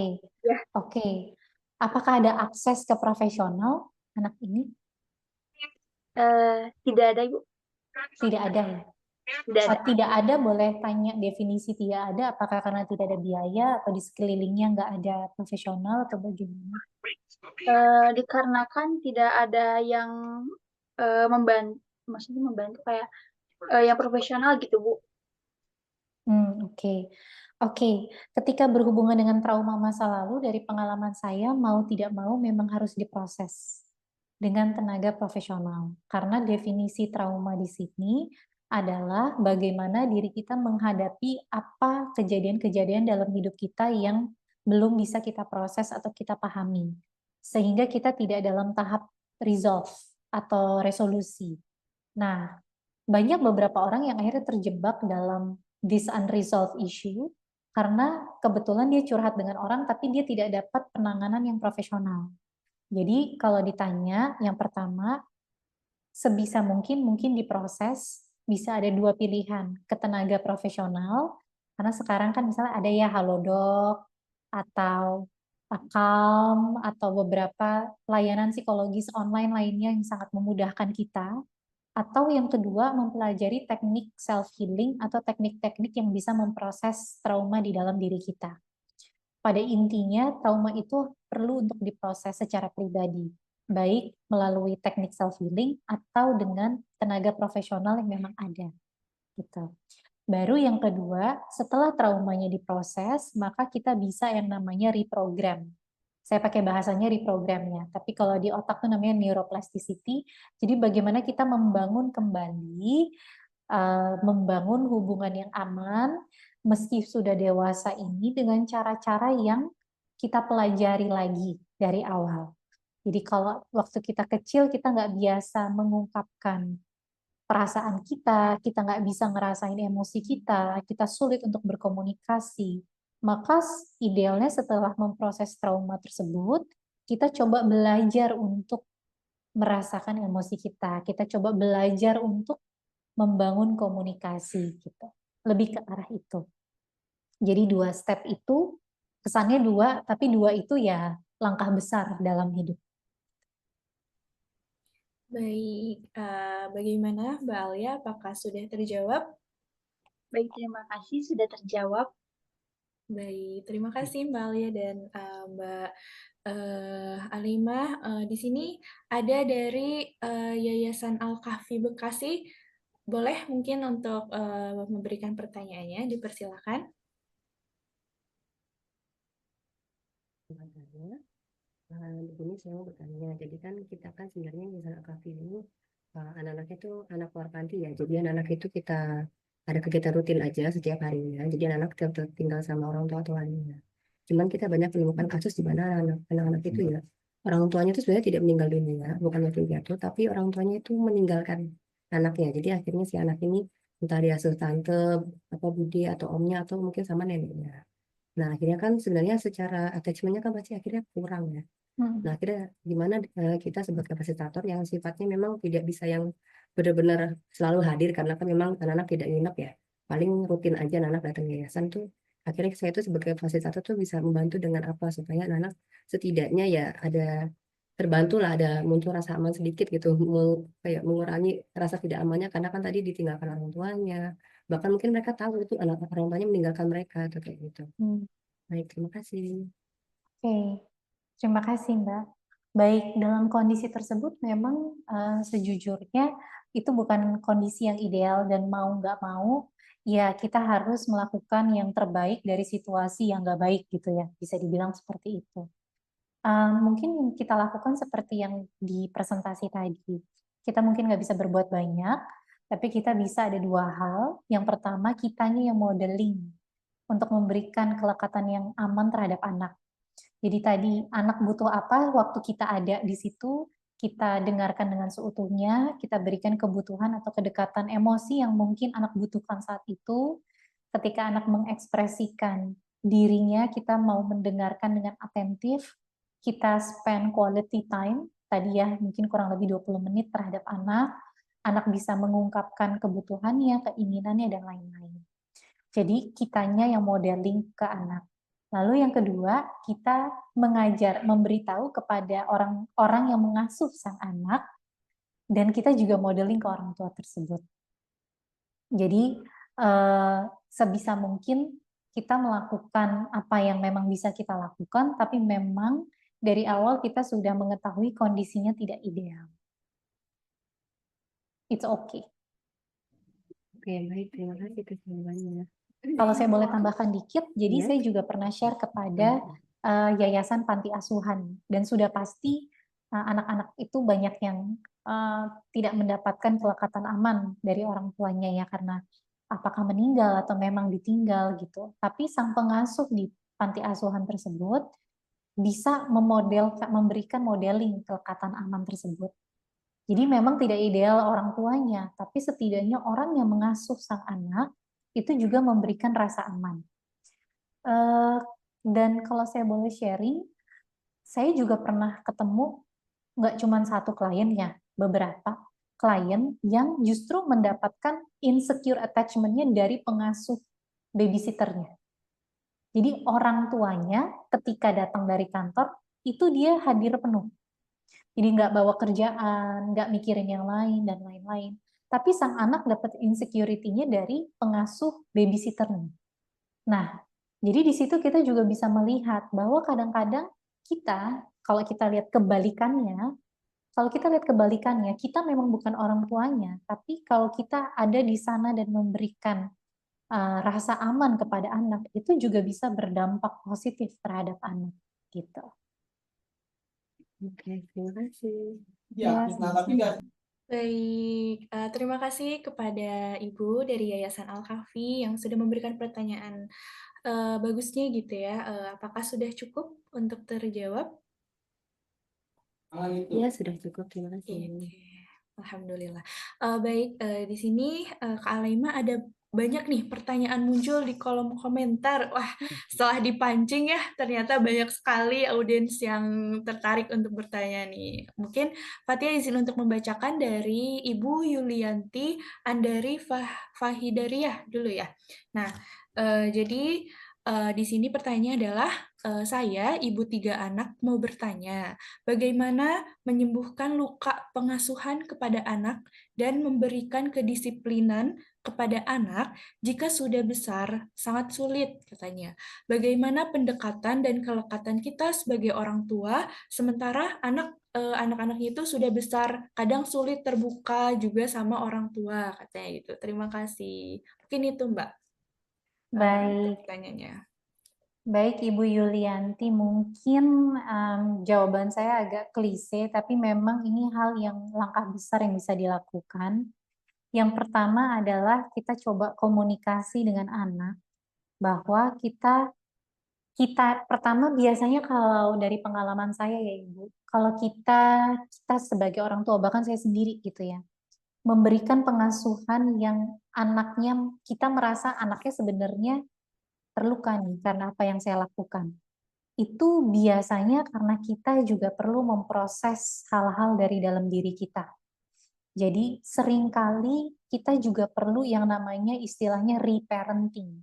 Kita perlu mengasuh diri kita sendiri karena mungkin ada bagian dari diri kita yang juga belum resolve, belum merasa diasuh, sehingga kita juga saat mengasuh anak dari kecil, itu kita sulit untuk memberikan itu kepada anak. Contoh ya Bapak Ibu, kalau saya punya jus apel di dalam gelas saya, lalu Kak Fatia minta jus stroberi, kira-kira mungkin nggak saya bisa kasih jus stroberi? Ya, jawabannya nggak mungkin ya. Jadi saya bisa nuangin sebanyak mungkin jus apel yang saya punya, tapi di matanya Fatia itu bukan jus stroberi yang saya butuhkan. Jadi ibaratnya kita nggak akan bisa memberikan apa yang kita nggak punya. Jadi ketika kita merasa bahwa oh kayaknya saya memberikan luka pengasuhan nih kepada anak, langkah pertama adalah ada apa di dalam diri saya yang bisa saya sembuhkan dulu. Karena kemungkinan besar ada juga hubungannya dengan bagaimana kita diasuh dulu gitu. Kita itu hanya sebagai seperti komputer, kita terima apa, kita serap, ya itu yang kita kasih. Kita diprogram apa waktu kita kecil, itu yang kemungkinan besar kita kasih, kecuali kita dengan sadar ingin mengubah programnya. Nah, jadi itu langkah pertama Ibu, kenali dulu apa yang memang perlu saya sembuhkan dari dalam diri saya. Lalu kedua, kalau kita sudah menyadari, oh ternyata saya itu perlu disembuhkan tuh ABC gitu ya, apa aja, maka apa yang bisa saya ubah dalam bentuk komunikasi saya dengan anak. Dengan begitu kita bisa yang namanya repair. Jadi yang namanya parenting tuh ya hampir nggak mungkin nggak ada kita break-nya. Break tuh maksudnya kita melakukan kesalahan, ya pasti ada gitu. Tapi di ujung apakah kita repair the relationship atau enggak? Masa sih ada orang tua nggak pernah kelepasan bentak atau iya nanti atau gimana, masa sih gitu, pasti ada lah gitu ya. Saya nggak pernah tuh nemuin orang tua yang nggak pernah kayak gitu. Bahkan guru saya yang sangat sabar banget itu juga pernah galak banget sama anak. Tapi setelah itu terjadi, pertanyaannya adalah seberapa sering kita repair the relationship. So ketika kita merasa bahwa kita sudah melakukan hal yang mungkin melukai anak, maka setelah satu tadi kita sadari apa yang perlu disembuhkan dan kita juga memproses diri kita, yang kedua we try to repair the relationship. Dengan cara apa? Salah satunya with open communication.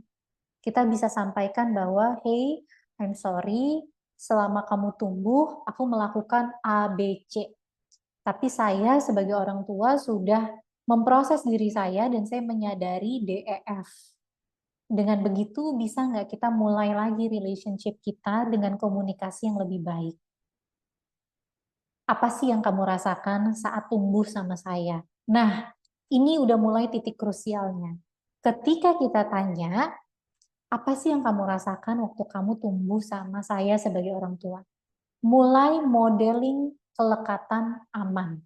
Jadi jangan, ya soalnya ibu tuh cerewet, ya tapi kan terus dibales, ya itu kelekatan amannya udah nggak ada lagi.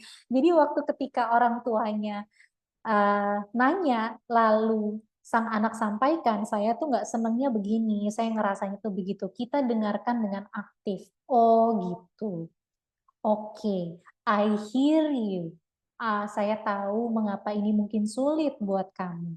Saya mungkin tahu kenapa ini berat buat kamu. Bisakah kita mencoba lagi dengan hal-hal yang kita sepakati bersama? Jadi dari situ kita mulai membangun trust atau kepercayaan antara kita sebagai orang tua dan anak. Gitu. Semoga itu menjawab. Langkahnya 3 aja, tapi besar-besar semua. Terima kasih. Baik, terima kasih banyak untuk Alima. Dan bagaimana untuk Ibu Yulianti Andari, apakah sudah terjawab? Sudah Kak, terima kasih. Baik, terima kasih kembali, Bu. Mungkin masih ada di sini di kolom komentar ya, Kak. Di sini ada dari Pak Erhan yang akan bertanya. Mungkin boleh Pak Erhan dipersilakan untuk langsung memberikan pertanyaannya. Terima kasih. Ini kayaknya sih hanya sharing aja ya, bukan pertanyaan. Karena pembahasan hari ini sangat-sangat luar biasa. Hanya kami ini kan dari LKSLU ya Bu. Kami fokus di pengembangan pajak usia. Di sini ada hal yang menarik ketika tadi pemaparan anak bagaimana semua orang tua dan orang tua bagaimana ke anak. Kalau melihat dari rentetan tadi yang dikembangkan dari awal, ketika anak itu dewasa harusnya bisa berbakti ke orang tua dengan segala perhatian dan lain-lainnya. Tapi kami malah menemukan di lapangan itu anak dari kecil sampai dewasa sampai belum menikah juga masih manja ke orang tua. Akhirnya tidak ada kemandirian, tidak ada kedewasaan. Kan malah jadi merepotkan kepada orang tua itu sendiri. Ini kalau itu dari orang tua itu dari keluarga mampu ya, ini dari keluarga yang tidak mampu. Nah hal-hal yang seperti ini kalau dikolaborasikan tadi apa yang dijelaskan, titik salahnya di mana gitu. Terima kasih Bu.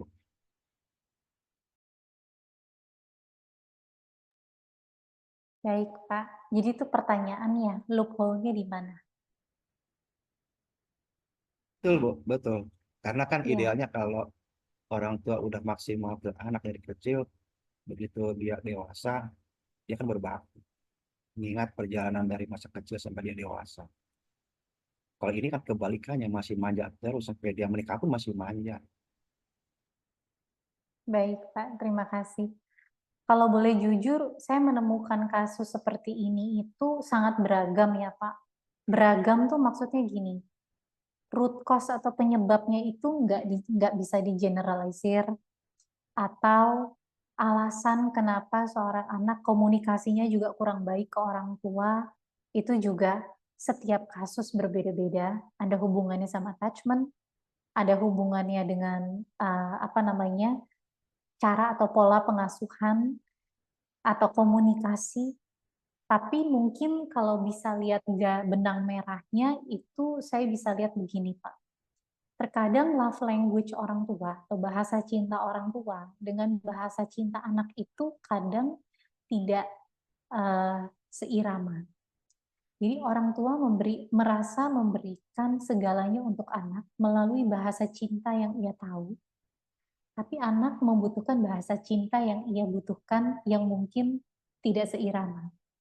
Nah, mungkin ini yang menjadi hal yang perlu dikomunikasikan bahkan sejak awal, gitu. Saya ada contoh yang saya akhirnya juga lakukan, contoh di salah satu mentor saya sebagai mentor psikoterapis gitu ya. Dia bilang bahwa kamu pernah nggak bertanya kepada anak tuh melihat kamu sebagai apa dan sebetulnya kayak perusahaan aja gitu. Kamu tuh sebetulnya butuh apa dari saya yang kamu rasa kamu butuhkan tapi saya belum berikan. Begitu juga kebalikannya gitu. Saya sebetulnya ingin apa dari dirimu yang saya belum komunikasikan. Jadi seringkali kita tumbuh sendiri-sendiri dengan ekspektasi masing-masing, tapi saat sudah di titik tertentu nggak ketemu. Nah, dari awal ini yang memang benang merahnya mungkin di komunikasi. Komunikasi ekspektasi kita seperti apa dan anak butuh apa. Itu seringkali eh, ada beberapa, nggak semua ya, ada beberapa dari kasus atau klien saya yang dia memberikan dengan segenap jiwa raganya, tetapi sebetulnya anaknya membutuhkan hal yang lain. Tapi ketika anaknya mencoba untuk menyampaikan, maka orang tuanya merasa bahwa nggak pantas nyampein itu, kan saya udah ngasih A gitu. Tapi anaknya butuh B gitu. Jadi gimana itu biar bisa seirama dari sisi ekspektasi, komunikasi, dan yang paling mendasar adalah bahasa cinta dari masing-masing. Nah, saya tahu ini tidak menjawab secara pragmatis gitu ya, tapi mungkin itu benang merah yang saya temukan di lapangan gitu Pak. Mungkin bisa juga ya Bu ya, karena kan kami ini kan hanya pematua dari orang tuanya ya, karena orang tuanya bilang kami juga di LKS. Bisa enggak itu juga terlalu memanjakan anak dari kecil? Artinya ketika anak dari kecil terlalu dimanja, tadi kalau bahasa cinta, mungkin terlalu cinta, misalnya. Ketika bapaknya meninggal, akhirnya semua tercurahkan ke ibunya. Nah, ketika itu terjadi ya tadi sampai misal dia udah punya keluarga, udah punya anak, artinya udah punya cucu, masih juga manja ke orang tua. Hal ini yang memang yang pernah kami alami ya. Iya, mungkin boleh tahu definisi manja di sini apa Pak? Ya segala sesuatu akhirnya kan ya tadi yang saya bilang harusnya ketika anak dewasa itu kan harus berbakti kepada orang tua, bukannya malah kalau kata orang Sunda ngariweuhkeun gitu ya, bukannya memisahkan orang tua. Jadi artinya yang tadi saya bilang, kalau misalkan itu dari awal terlalu dimanja, apapun diberikan gitu. Kalau bahasa ibu bukti cinta yang berlebihan, barangkali mungkin gitu ya bisa seperti itu barangkali. Mungkin kalau definisi manja di sini yang saya tangkap adalah sang anak masih di-provide Ya begitu. secara ekonomi atau secara. Ya kalau secara ekonomi karena memang dari awal juga dari keluarga nggak mampu ya. Jadi kalau ada masalah selalu ke orang tuanya. Atau bagaimana ini Pak? Karena beda kasus, biasanya beda alasan di balik. Ya secara sederhananya begini lah. Dikit-dikit kan orang tua, dikit-dikit orang tua. Gitu. Artinya kan sampai orang tuanya udah tua dan dia sendiri juga udah tua masih juga ketergantungan ke orang tua.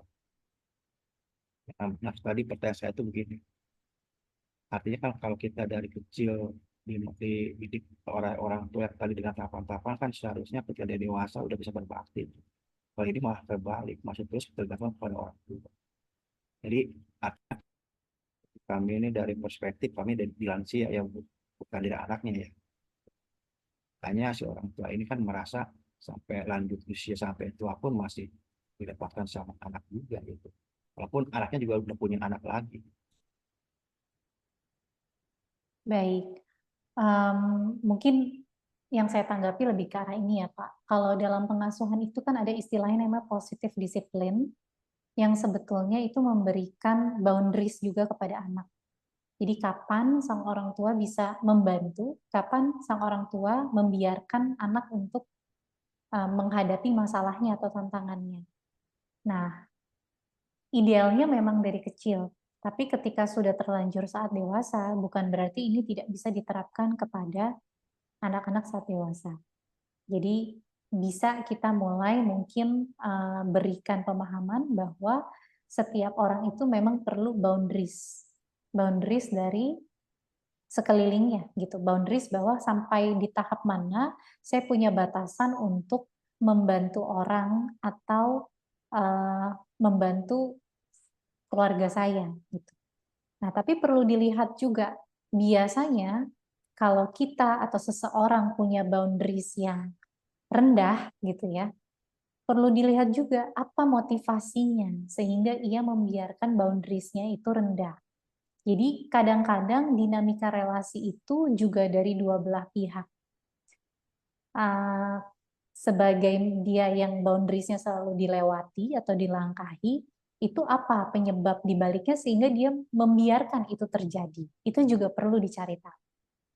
Lalu yang kedua, baru setelah itu bagaimana bisa mulai mempraktekkan boundaries yang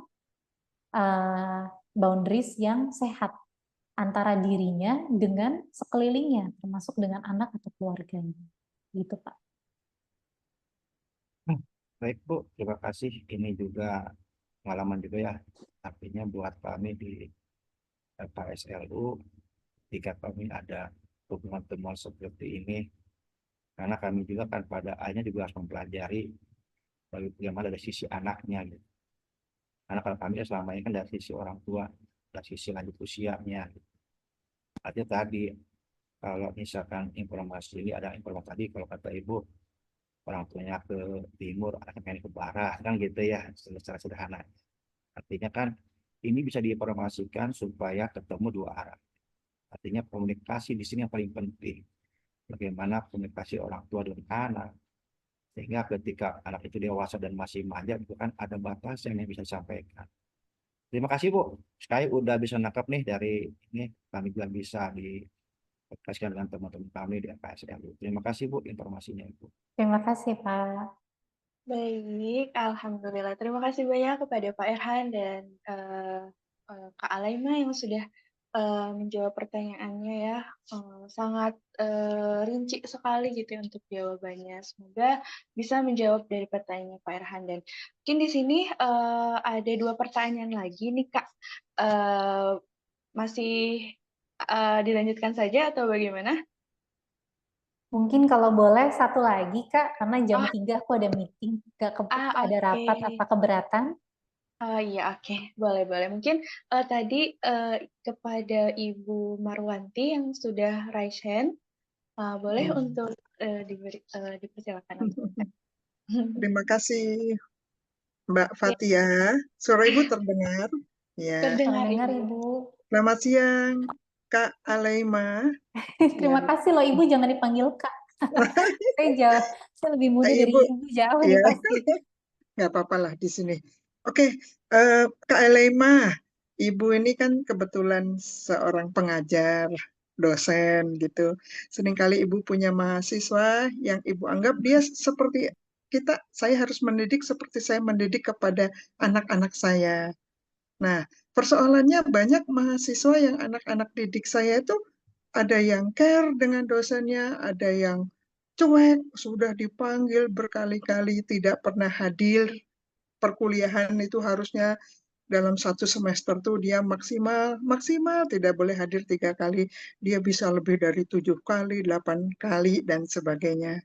Persoalannya kenapa ada mahasiswa yang saya anggap anak karena sayangnya saya pada anak, saya panggil satu persatu, saya ingin mereka bercerita keadaan yang sebenarnya. Ternyata memang betul mereka ada yang harus mencari uang untuk bisa kuliah, mereka harus membantu orang tua dan sebagainya.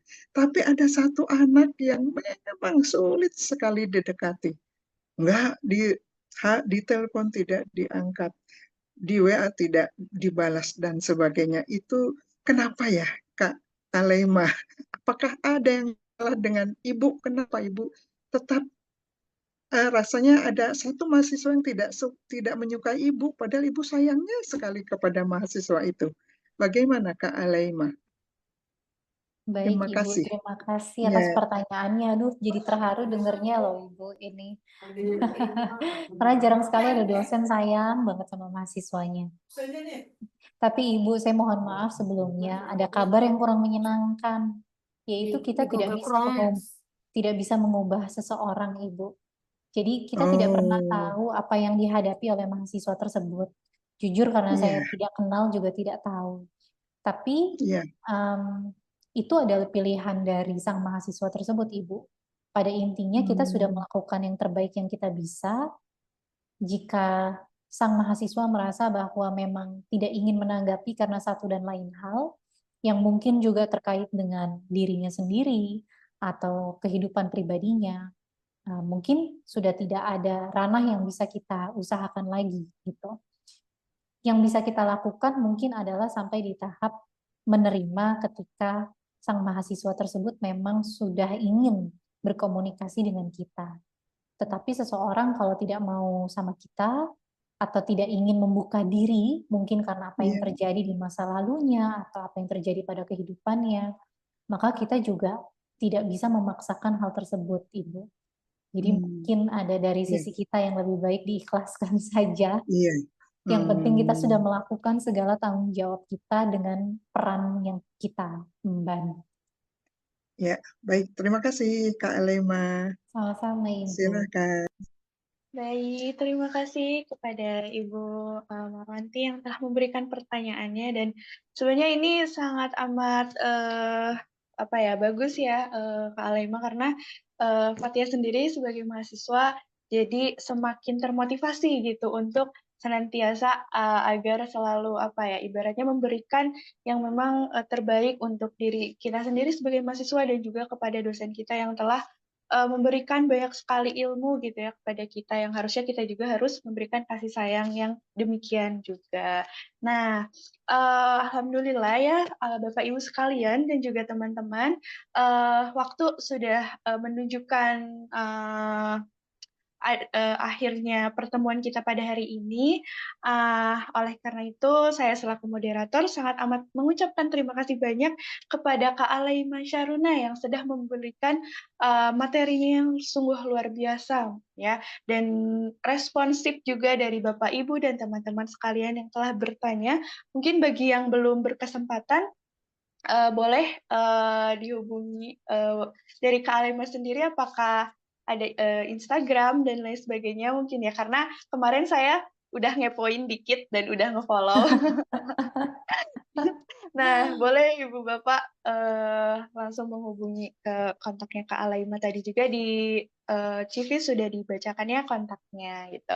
Mungkin sebelum kita kepada penutupan ya Kak, boleh dari Kak Alaima apakah ada closing statement terlebih dahulu untuk kita semua?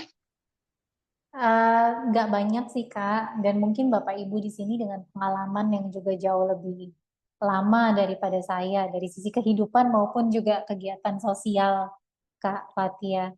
Cuman mau sharing aja bahwa ternyata saya menyadari bahwa kontribusi saya secara sosial itu jauh lebih bermakna dan berbesar ketika saya memang juga memproses diri saya sendiri. Jadi ketika kita berproses secara individu, itu juga akan sangat memberikan pengaruh terhadap orang-orang yang memang kita bantu. Jadi memang betul sekali sebelum kita bantu orang, kita memang juga harus bantu diri kita. Kalau kita tadi tentang kelekatan yang ingin membantu seseorang, membangun kelekatan yang aman, kita juga perlu untuk memproses kelekatan kita juga. Terima kasih. Baik, sungguh luar biasa ya Bapak Ibu sekalian. Boleh tepuk tangannya, tepuk tangan online gitu ya. Nah, oke. Namun saya juga ada sedikit closing statement sebagai moderator, namun sedikit berbeda nih dari Kak Alaina, yaitu pakai pantun nih Bapak Ibu sekalian. Boleh di rumah dan kantornya boleh dicakepin. Mungkin ini ya pantunnya. Yang pertama, ada kinasih beli babat, pulangnya ketemu pulangnya ketemu Karang Taruna. Terima kasih kepada narsum hebat, kepada Kak Alaima Syaruna. Oke, ada satu lagi nih Bapak Ibu nih. Nih, pertama, Yamaha semakin di depan. Yes. SCTV 1 untuk semua. Sekolah inovasi selalu terdepan untuk memberikan manfaat bagi kita semua.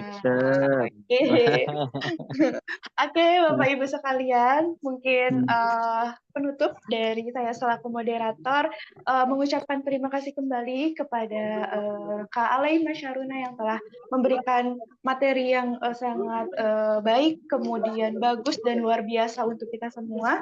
Dan saya juga mengucapkan terima kasih kepada Ibu Bapak yang telah meluangkan waktu liburnya untuk sama-sama kita sharing session dan juga berbincang bersama di sini. Dan tak lupa teman-teman saya juga yang hadir pada kesempatan ini. Mungkin saya selaku moderator memohon maaf bila ada salah kata dan perbuatan. Dan yang terakhir adalah hidup kesepian tanpa kekasih. Sekian dan terima kasih. Wassalamualaikum warahmatullahi wabarakatuh. Waalaikumsalam warahmatullahi wabarakatuh. Waalaikumsalam warahmatullahi wabarakatuh. Terima kasih. Terima kasih Kak Alena. Fatia, Ya, selamat Ibu, ya. sama-sama. Ya. Terima kasih.